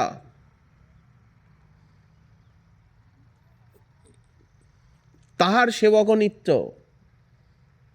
আর সাধন সিদ্ধ হলেও এরা মহাপ্রভুর, রাধারানীর লীলা সঙ্গী, নিত্য সিদ্ধ করি মানে। দেখুন কি মহিমা। ভাগবতে তো এরকম পাওয়া যায় না, সতীদেবীর উপাখ্যানে পাওয়া যায় মাত্র, আর তো কোথাও পাওয়া যায় না। মনের আগুন, বিরহ আগুন দেহে প্রকাশ পেয়ে গেল, চরণে চরণে। দেহের আগুন ধীরে ধীরে দেখা গেল যে চরণে আগুন। এই আগুন কি চোখে দেখা যায়? এই যে প্রেমাগ্নি, বিরহাগ্নি, এটা কি চোখে দেখার জিনিস? চোখে দেখা যায়? যাদের নয়ন আছে তারাই হয়তো দেখতে পায় বা পেয়েছে। দেখা গেল চরণে আগুন এসে গেল, চরণ দুটো দগ্ধ হচ্ছে। উনি বসে হরিনাম করছেন স্পষ্টভাবে। এইবার ধীরে ধীরে ধীরে ধীরে ধীরে ধীরে চরণের থেকে ক্রমে ক্রমে ক্রমে ক্রমে উপরে আগুন আসছে। কীরকম অলৌকিক! কিভাবে এই আগুন দেখা গেল? কি করে এই আগুন? কারণ বাহ্য নেত্রে, বাহ্য চোখে তো কৃপানেত্র ছাড়া, কৃপানেত্র ছাড়া বাহ্য চোখে প্রেম নেত্র ছাড়া, প্রেম নেত্র ছাড়া তো এই আগুন দেখা যায় না। এই প্রেমাগ্নি সাধারণ প্রাকৃত চোখে তো গোচর হয় না। 3 দিন হয়ে গেছে অগ্নি জ্বলছে, জ্বলতে জ্বলতে জ্বলতে জ্বলতে জ্বলতে জ্বলতে অগ্নি বক্ষ পর্যন্ত এসেছে। উপরে আর যেতে পারছে না আগুন। অবিরাম জিহ্বায় কৃষ্ণ নাম, গৌর নাম, রাধা নাম চলছে। আগুনার উপরে গিয়ে আর প্রভাব বিস্তার করতে পারছে না। ওই যে অন্তর আনন্দময়, বিরহের ভিতরেও, আগুনের ভিতরেও কোটি সত্য শীতলতা, কোটি হিমের শীতলতা, কোটি সত্য এই দহনের ভিতরেও। তো বিহারী দাসজি ব্রজবাসী, উনি আরবাইয়ের, ওনার জন্ম ব্রজবাসী শরীর। বিহারী দাস ব্রজবাসী বাবা, সিদ্ধ জগন্নাথ দাস বাবার নিকটেই পাশের কুটিরে আছে। উনিও আশ্চর্য যে এ তো কোনো দিন আমরা দেখিনি, শুনিনি, এ কী লীলা। ব্রজবাসীও আশ্চর্য, আবার সবাই ভীত চকিত, বুঝি বাবার কোনো লীলা, বাবার কোনো ইচ্ছা কি কোনো দৈবী শক্তি কিছু। আসলে ব্যাপারটা বোঝাই যাচ্ছিল না। রাত্রিবেলা বিহারী দাসজির মুখে শুনলেন সিদ্ধ জগন্নাথ দাস বাবা। তো উনি বিহারী দাসজিকে বললেন, যা বিহারী দেখে আয় তো এই শীতের ভিতরে উনি কেমন আছেন। এখনও সিদ্ধ জগন্নাথ দাস বাবার ভজন কুটির রয়েছে ওখানে। আর সেকালের দিনে মহাত্মারা এতই অন্তর্মুখ ছিলেন যে পাশে থাকলেও হয়তো অতটা অনুসন্ধান নেই, ডুবেই থাকতেন। হঠাৎ বাবা বললেন, বিহারী যা গিয়ে দেখে আয় তো কুটিরে কী হচ্ছে। বিহারী এসে দেখল যে বাবার শরীর দগ্ধ হচ্ছে। তাহলে বিহারীর নেত্র প্রেম নেত্র, প্রেম নেত্র ছাড়া তো দেখা যায় না। ঘরের ভিতরে খিল দেওয়া আছে, কুটিরের ভিতর খিল দেওয়া, বাবা খিল দিয়ে বসেছেন, প্রায়োপবেশন করছেন, যাতে কেউ তাকে উদ্বেগ না দেয়, কেউ বুঝতে না পারে, জানতে না পারে। বিহারী এসে সব কথা বলল। কিভাবে যেন ফাঁক ফোকর দিয়ে বিহারী কিছু দেখতে পেয়েছে। বিহারীর প্রেম নেত্র, বিহারীও সেবাসিদ্ধ আর ব্রজবাসী দেহ, সরল চিত্ত। বিহারী এসে বলল, বাবা ভিতরে আগুন জ্বলছে, ও স্পষ্ট হরিনামের বুক অবধি আগুন জ্বলছে, আর হরিনামের শব্দ শোনা যাচ্ছে স্পষ্ট। বাবা বললেন, অহো, কারণ বাবার সঙ্গেও উনি অনেক আলোচনা করেছেন এই বিষয়ে, বাবা জানেন। আর সে যে এইরকম দরজা কপাট বন্ধ করে বসে আছে, আজকাল সেভাবে বেরোয় না, তাও বাবা লক্ষ্য করেছেন। লক্ষ্য করেও অতটা লক্ষ্য করতে পারেননি, কেউ বিশ্বাসই করতে পারেনি। ভজন করছেন উনি, নিশ্চয়ই ব্রজবাসী কিছু দিয়ে যান, আজকাল মাদুগুরি ছেড়ে দিয়েছেন হয়তো, বা ডুবে আছেন, উনিও ডুবে আছেন। বাবা বললেন, এ সাধারণ অনল নয় বিহারী, বিরহানল, বিরহানল। বাবা চিৎকার করে উঠলেন, বিরহানল, বিরহানল, বিহারী বিরহানল। সনাতন গোস্বামীপাদ যে বিরহানলের কথা বৃহৎ ভাগবতামৃতে বলেছেন, রূপ গোস্বামীপাদ নাটকে বলেছেন, ভাগবতে ত্রুটি যুগায়তে ত্বাম অপশ্যতাং, যে বিরহানলের কথা আছে। কিন্তু সে যে বাইরে প্রকাশ পায় এইভাবে, শরীরকে দগ্ধ করে, এ কথা তো আমরা বৃহৎ ভাগবতামৃতে, ভাগবতে বা রূপ গোস্বামীপাদের লেখনীতে, মহাজনের পদপদাবলিতে পাই না। হ্যাঁ, রাধারানীর প্রেমজ্বরের কথা পাওয়া যায়, যে একেবারে সঙ্গে সঙ্গে জ্বর, চন্দন সঙ্গে সঙ্গে একেবারে চন্দন শুকিয়ে যাচ্ছে। কিন্তু তখন বাবা বললেন, বিহারী আমায় নিয়ে চলতো। বৃদ্ধ হয়েছেন, বিহারীর কাঁধে চেপে বাবা সেই রাত্রিতে এলেন। কিন্তু এলে কি হবে, দরজা তো ভিতর দিয়ে বন্ধ। তখন বাবা বিহারীকে বললেন, বিহারী তেমনি জোয়ান তাকড়া শরীর, বলে, দরজা ভাঙ বিহারী, ভাঙ, দরজা ভাঙ। বিহারী দরজা ভেঙে ফেলল। বাবা ভিতরে প্রবেশ করলেন। অগ্নি আর উপরে উঠছে না, কণ্ঠ অবধি আর উপরে উঠছে না। হরিনাম করছেন অবিরাম, চোখে অশ্রু,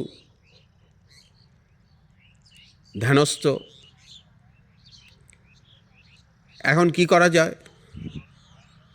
খানিকক্ষণ চিন্তা করে সিদ্ধ জগন্নাথ দাস বাবা বললেন, বিহারী দেখ তো কার্পাস তুলোর গাছ কোথায় কোথায় আছে ক্ষেতের মধ্যে, কোন ক্ষেতে কার্পাস তুলা আছে দেখ। সেকালে তুলোর চাষ, কার্পাসের চাষ খুব হতো ব্রজে, আজকাল কম হয়, রাজস্থানে হয়, মধ্যপ্রদেশে হয় কার্পাস তুলোর গাছ। বিহারি যা, সেকালের দিনে একটু তুলোও দুর্লভ ছিল, দেখ তো কোথায় কার্পাস তুলোর ক্ষেত আছে। বিহারি খুঁজতে খুঁজতে খুঁজতে খুঁজতে, বিহারির জানা ছিল, সে অন্ধকারে কুয়াশায় খুঁজতে খুঁজতে বিহারি কার্পাস তুলোর ক্ষেতের থেকে, কার্পাস গাছের থেকে তুলো নিয়ে এলো। বাবা সলতে পাকালেন একটা মোটা দড়ির মতো করে। বিহারিকে বললেন, যা তো একটু ঘি নিয়ে আয় তো। ঘি দিয়ে মোটা করে বেশ দড়ির মতো সলতে বানিয়ে বাবা করলেন কি, সেই বর্তিকাটি, 3টা বর্তিকা দড়ির মতো পাকিয়ে তুলো দিয়ে 3টে বর্তিকা, 2 পাশে 2টো দেবেন, আর মাঝখানে কণ্ঠে একটা দেবেন, 2 স্কন্ধে 2টো দেবেন। এইবার ঘৃত সিক্ত করে, আর নিচে যেই ধরেছেন সঙ্গে সঙ্গে কি হলো, ওটা প্রদীপের মতো বর্তিকাটা জ্বলে উঠল। স্কন্ধে ধরেছেন, কণ্ঠে ধরেছেন, ওখান থেকে আগুন উপরে মস্তকে উঠে গেল, ললাট হয়ে, নাসিকা হয়ে, ললাট হয়ে মস্তকে 3 দিক থেকে আগুন উঠে গেল। দেখুন, সিদ্ধ বাবারও প্রেম নেত্র, বিহারীরও প্রেম নেত্র, সেই রাতের অন্ধকারে আর কেউ নাই, কেউ জানেই না, গ্রাম দূরে, আর সেকালের দিনে গ্রাম এত তো সমৃদ্ধ নয়, রজের কুটির। 250 বছর আগে ব্রজের গ্রাম কীরকম ছিল, কতটুকু ছিল, আর বাবা কাউকে জানতে দেননি, দরজা বন্ধ করে বসে আছেন। এবার আগুন মস্তকে গিয়ে উপস্থিত হলো, ধীরে ধীরে ধীরে ধীরে ধীরে সেই অপ্রাকৃত চিন্ময় ভাবসিদ্ধ কলেবর, কথার কথা, বলার বলা। এই সময়ে ব্রজবাসী এসে উপস্থিত। ব্রজবাসীরা শুনতে পেল, ওই যে বিহারী ঘি চাইতে গিয়েছিল এই রাত্রে, ঘিয়ের কি দরকার, ঘিয়ের দরকার ওই বিহারী হয়তো বলেছে গ্রামে। তুলা চাইতে গিয়ে, তুলা খুঁজতে গিয়ে, রুই আর ঘি চাইতে গিয়ে, সেকালের দিনে ঘিও দুর্লভ ছিল, সাধুর ঘরে ঘি থাকবে, সাধু ঘি খায় নাকি। সেকালের দিনে আদর করে ব্রজবাসীগণ ঘি মাখিয়ে রুটি দিতেন, তাও আবার সাধুরা করত কি, জল দিয়ে সেগুলো ধুয়ে নিত। সিদ্ধ রামকৃষ্ণ পণ্ডিত বাবা বলছেন যে আমি এই ব্রজে যতদিন এসছি কোনোদিন দুধ পানি করিনি, এখন আমি এই বৃদ্ধাবস্থায় দুধ পাবো, আমার দুধের দরকার নেই। তাহলে কীরকম কঠোর সাধন করেছেন দেখুন। সাধন বিনা সাধ্য বস্তু কেহ নাহি পায়, গায়ের জোরে বুড়ো আঙ্গুল দেখিয়ে সাধনাকে উল্টে দিয়ে, সাধন ঘটিকে ফেলে দিয়ে, প্রেমরূপী অমৃত, প্রেমরূপী জল, প্রেমরূপী গঙ্গার জলকে কোথায় রাখবো, সাধনরূপী ঘটি না থাকলে, পাত্র না থাকলে। পাত্রতা ছাড়া তো লাভ হবে না, পাত্রতা লাভের জন্যই সাধন। তো ব্রজবাসী ছুটে এসছে যে বাবা বাবা, চারিদিকে ব্রজবাসী এসে আছে, গ্রামের বৃদ্ধ। ব্রজবাসী তো সাধুপ্রিয়, সাধুবৎসল। তখন বাবার অগ্নি মস্তকে উঠে গেছে, বাবা হাত উঁচু করছেন, আশীর্বাদ করছেন, ব্রজবাসীগণকে অভয় দিচ্ছেন। ব্রজবাসী কাতর প্রাণে তাকিয়ে আছে, আর স্ফুটভাবে উনি হরে কৃষ্ণ মহামন্ত্র, রাধানাম, গৌরনাম উচ্চারণ করছেন। ব্রজবাসী কাতর প্রাণে তাকিয়ে আছেন।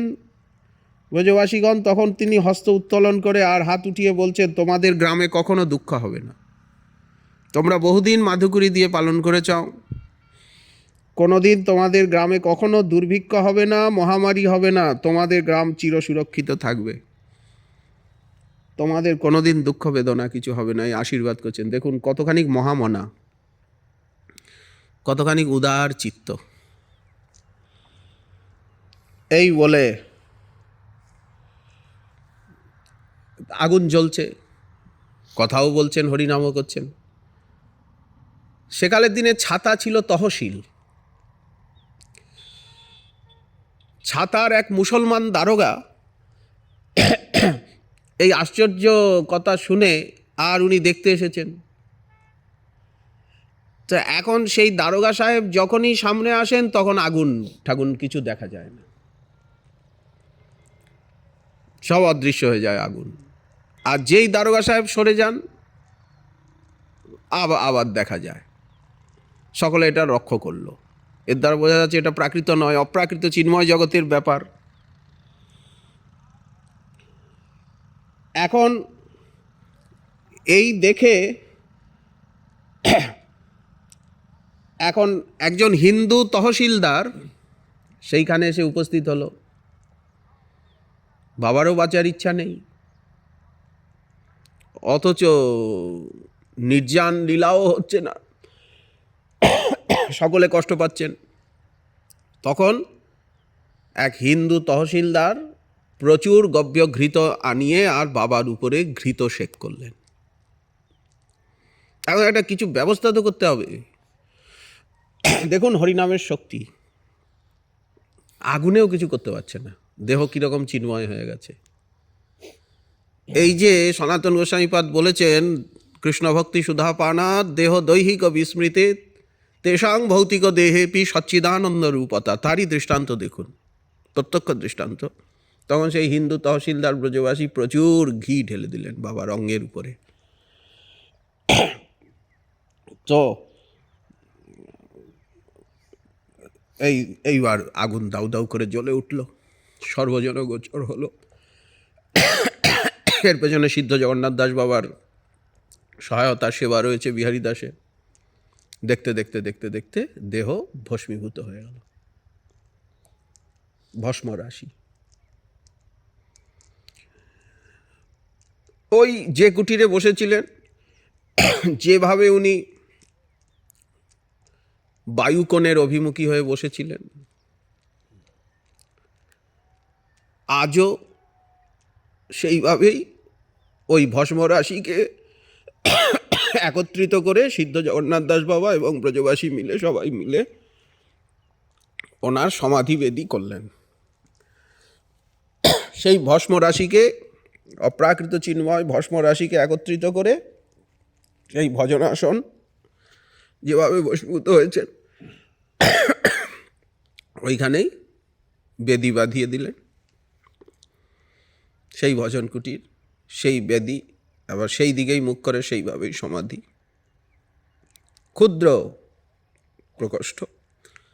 সেকালের দিনে ভজন কুটির ছোটই হতো, আগে কাঁচামার রজেরই ছিল, পরবর্তীকালে কাকরি ইটের। এখন স্থান সেইটি, আসন সেইটি, সমাধি সেই, কিন্তু পরবর্তীকালে যখন মন্দির হলো তখন কাকরি ইটিতে মন্দির করে দেওয়া হলো। নাদের ছাদ, এখনও সেই ছোট কাকরি ইটের নাদের ছাদ, আর সেই ছোট্ট ভজন কুটিরটি, এবং পরবর্তীকালে ঠাকুরের শ্রীমন্দির, গিরিধারী শ্রীমন্দির এবং অতিথিগণের, অতিথি বৈষ্ণবের মন্দির, রসইশালা ইত্যাদি। তাও বর্তমানে স্থানটি সংক্ষিপ্তই, সংকীর্ণই। আর নিকটেই কুণ্ড, ঈশান কোণে সিদ্ধ জগন্নাথ দাস বাবার ভজন কুটির। আগের দিনে সবাই হেঁটে হেঁটেই যেত, যানবাহনের ব্যবস্থা ছিল না, সবাই হেঁটে হেঁটেই রনবাড়ি যেত।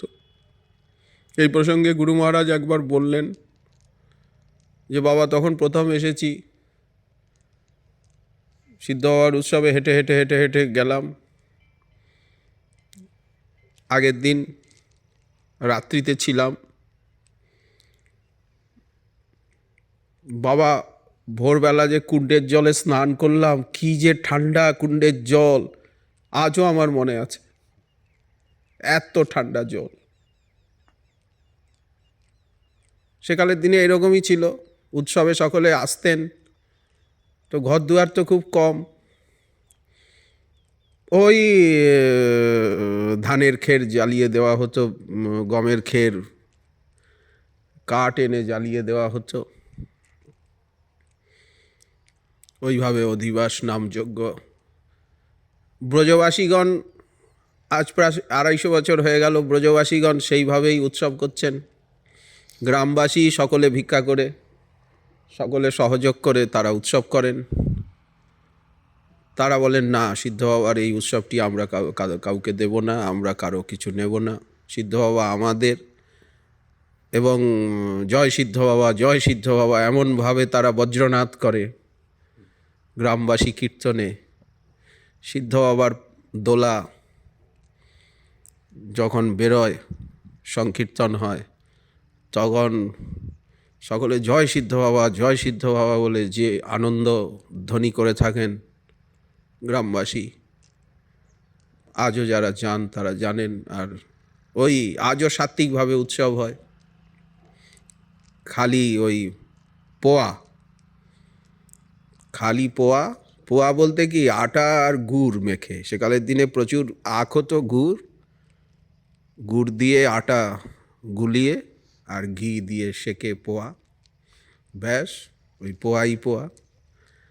আর সবজি বলতে কি, সেকালের দিনে আলুর সবজি, এখন যেটা যা সস্তা থাকে কপি টপি দিয়ে একটা সবজি, এইটুকুই। কেউ 2 পোয়া পেল, কেউ 1 পোয়া পেল, কেউ অর্ধেক পেল, কেউ 5টা পেল। এই সাত্ত্বিক উৎসব আর কি, সাত্ত্বিক ভাব, সাত্ত্বিক উৎসব, তেমন কিছু দান দক্ষিণা।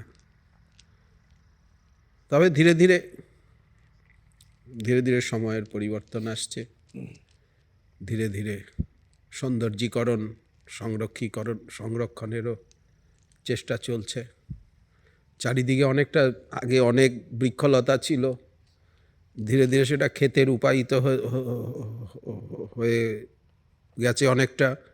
অনেকটা জায়গাকে বাউন্ডারি দেওয়া হয়েছে পাঁচিল করে, যাতে ক্ষেত, বাবার মন্দিরটাকেও কাছে ক্ষেত না এসে যায়। একদিকে তো কুণ্ড প্রায় ভরাট হয়ে আসছে সময়ের প্রভাবে, আর সিদ্ধ বাবার মন্দির ঘেঁষে যাতে একেবারে ক্ষেত না হয়, এই জন্য খানিকটা বাউন্ডারি দেওয়া হয়েছে। আমাদেরই পরিচিত ভক্তগণ বাউন্ডারি দিয়েছেন, এবং এই সেবাটি লোটনকুঞ্জের এবং ভক্তনিবাসের আমাদের দাদু মহারাজ শ্রীল গৌরগোপাল দাস বাবাজি মহারাজ, উনি এইখানের সেবাধিকার পেয়েছিলেন। পরবর্তীকালে উনি এখানের সেবাধিকারী ছিলেন। পরবর্তীকালে ওনার শিষ্য ছিলেন রাধা বিনোদ দাস বাবাজি মহারাজ, উনি তো এখনও ভক্তনিবাস বা লোটনকুঞ্জের গৌরগোপাল দাস বাবাজি মহারাজ শ্রীল দাদু মহারাজেরই শিষ্য পরম্পরায় পূজারী, গৌরীয় পরম্পরারই পূজারী রয়েছে। এবং ফলাহারি বাবা বলে এক ভজনানন্দী সাধুও কিছুদিন ওখানে ছিলেন, ওনারও সমাধি সামনে করা হয়েছে। তো কাল সিদ্ধ বাবার সেই নির্জান তিথি, রাত্রি হিসাবে আজকেরই রাত্রি বা কালই সেই তিথি। এ বিষয়ে অধিক কিছু আর পাওয়া যায় না, জানা যায় না। এতটুকু যে জানা গেছে, পাওয়া গেছে, এটিও শ্রীধাম বৃন্দাবনের হরিবোল কুটিরের প্রপূজ্যচরণ ব্রহ্মর্ষি প্রবর শ্রী হরিদাস দাস বাবাজি মহারাজের কৃপা। উনি অনেক কষ্টে সংগ্রহ করে আর এতটুকু গৌরীয় বৈষ্ণব জীবনে আমাদের জন্য রেখে গেছেন। ওনার আগে সিদ্ধ বাবাগণের সূচকও ছিল না, এমনি প্রার্থনা গাওয়া হতো। পরবর্তীকালে আমাদের গোবর্ধনের ইমলিতলার শ্রী হরিদাস দাস বাবাজি মহারাজ, ওনারও নাম, উনি প্রসিদ্ধ বাদক ছিলেন। উনি পণ্ডিত অদ্বৈত দাস বাবাজি মহারাজ গোবর্ধনে ওনার জ্যেষ্ঠতম শিষ্য। উনি আমাদের দাদুজি মহারাজ, উনি এই চার সিদ্ধ বাবার, কর্তা বাবার যেসব সূচকগুলি, এখন যে সূচক গাওয়া হয়, এই সূচকগুলি সব উনিই লিখেছেন গৌড়ীয় বৈষ্ণব জীবন থেকে। কারণ গৌড়ীয় বৈষ্ণব জীবনে গদ্যে একে গান করতে গেলে পদ্যছন্দে চাই। উনি এই সিদ্ধ বাবাগণের সূচক বর্তমান যে গাওয়া হয় সেই রূপ দিয়েছেন পদ্যছন্দে। সিদ্ধ বাবার চরণে পরার্ধকোটি প্রণিপাত। যারা এই সিদ্ধ বাবার স্মৃতিকে ধরে রেখেছেন, তার নিত্য আরাধনা স্থানটিকে সংরক্ষণ করছেন, সেই স্থানাচার্য লীলাস্থলীকে সংরক্ষণ করছেন, যারা তার জীবন চরিত্রকে সংরক্ষণ করেছেন, যারা আজ 200-250 বছর উপস্থিত হয়ে আর সংকীর্তন করছেন, উৎসবকে উৎসব বলতেই ধরে রাখা সেই পুরানো স্মৃতিকে কৃপালাভ করছেন, যারা সিদ্ধ বাবাকে স্মরণ করেন। ব্রজেও চার সিদ্ধ বাবা, নবদ্বীপ ধামেও আমাদের সিদ্ধ জগন্নাথ দাস বাবা, সিদ্ধ তোতারাম দাস বাবা, সর্বজ্যেষ্ঠ সিদ্ধ তোতারাম দাস বাবা, তারপরে সিদ্ধ জগন্নাথ দাস বাবা, সিদ্ধ চৈতন্য দাস বাবা, সিদ্ধ বংশী দাস, গৌরকিশোর দাস বাবা, আরও অনেকে হয়ে গেছেন সিদ্ধ ভগবান দাস বাবা। সিদ্ধ বলতে প্রেমিক, যারা প্রেম পেয়েছেন, ভগবত সাক্ষাৎকার লাভ করেছেন, তাদেরকেই সিদ্ধ বলা হয়। এবং সাধন সিদ্ধ, তারাই আমাদের আদর্শ, তাদেরই আনুগত্য, তাদেরই ভাবের অনুসরণ, অনুধাবন, অনুচিন্তন, তারাই আমাদের প্রীতিভক্তির আশ্রয়ালম্বন, বিষয়ালম্বন। সকলের চরণে দণ্ডবত প্রণিপাত।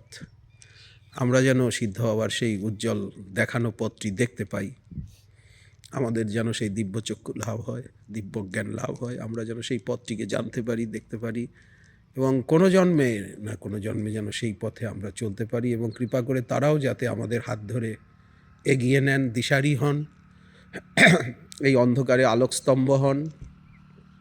দূরের থেকে অন্ধকারে আলো জ্বললে যেমন লোক তাকিয়ে তাকিয়ে দেখে, তেমনি আমরা যেন এই কলিঘোর অন্ধকারে আলোক রূপে, যেমন পাহাড়ের উপরে যখন দাবানল জ্বলে ওঠে, বহু দূরের থেকে লোক তাকিয়ে তাকিয়ে আগুন দেখে, রাত্রিবেলা দেখা যায়, আমরা যেন সেরকম আলোকবর্তিকা, আলোক স্তম্ভ রূপে ওনাদেরকে দেখতে পাই, ওনাদের আদর্শকে দেখতে পাই, রূপ রঘুনাথের কৃপা লাভ করতে পারি, তাদের পথে চলতে পারি, অন্তত এই আকাঙ্ক্ষাটুকু নিয়ে মরতে পারি, এই প্রার্থনা হরিগুরু বৈষ্ণবের চরণে, সমস্ত ভক্তগণের চরণে জানিয়ে, সকলের চরণ যুগল মস্তকে হৃদয়ে ধারণ করে ক্ষমা ভিক্ষার সঙ্গে এইখানেই আমাদের বাণীর বিশ্রাম।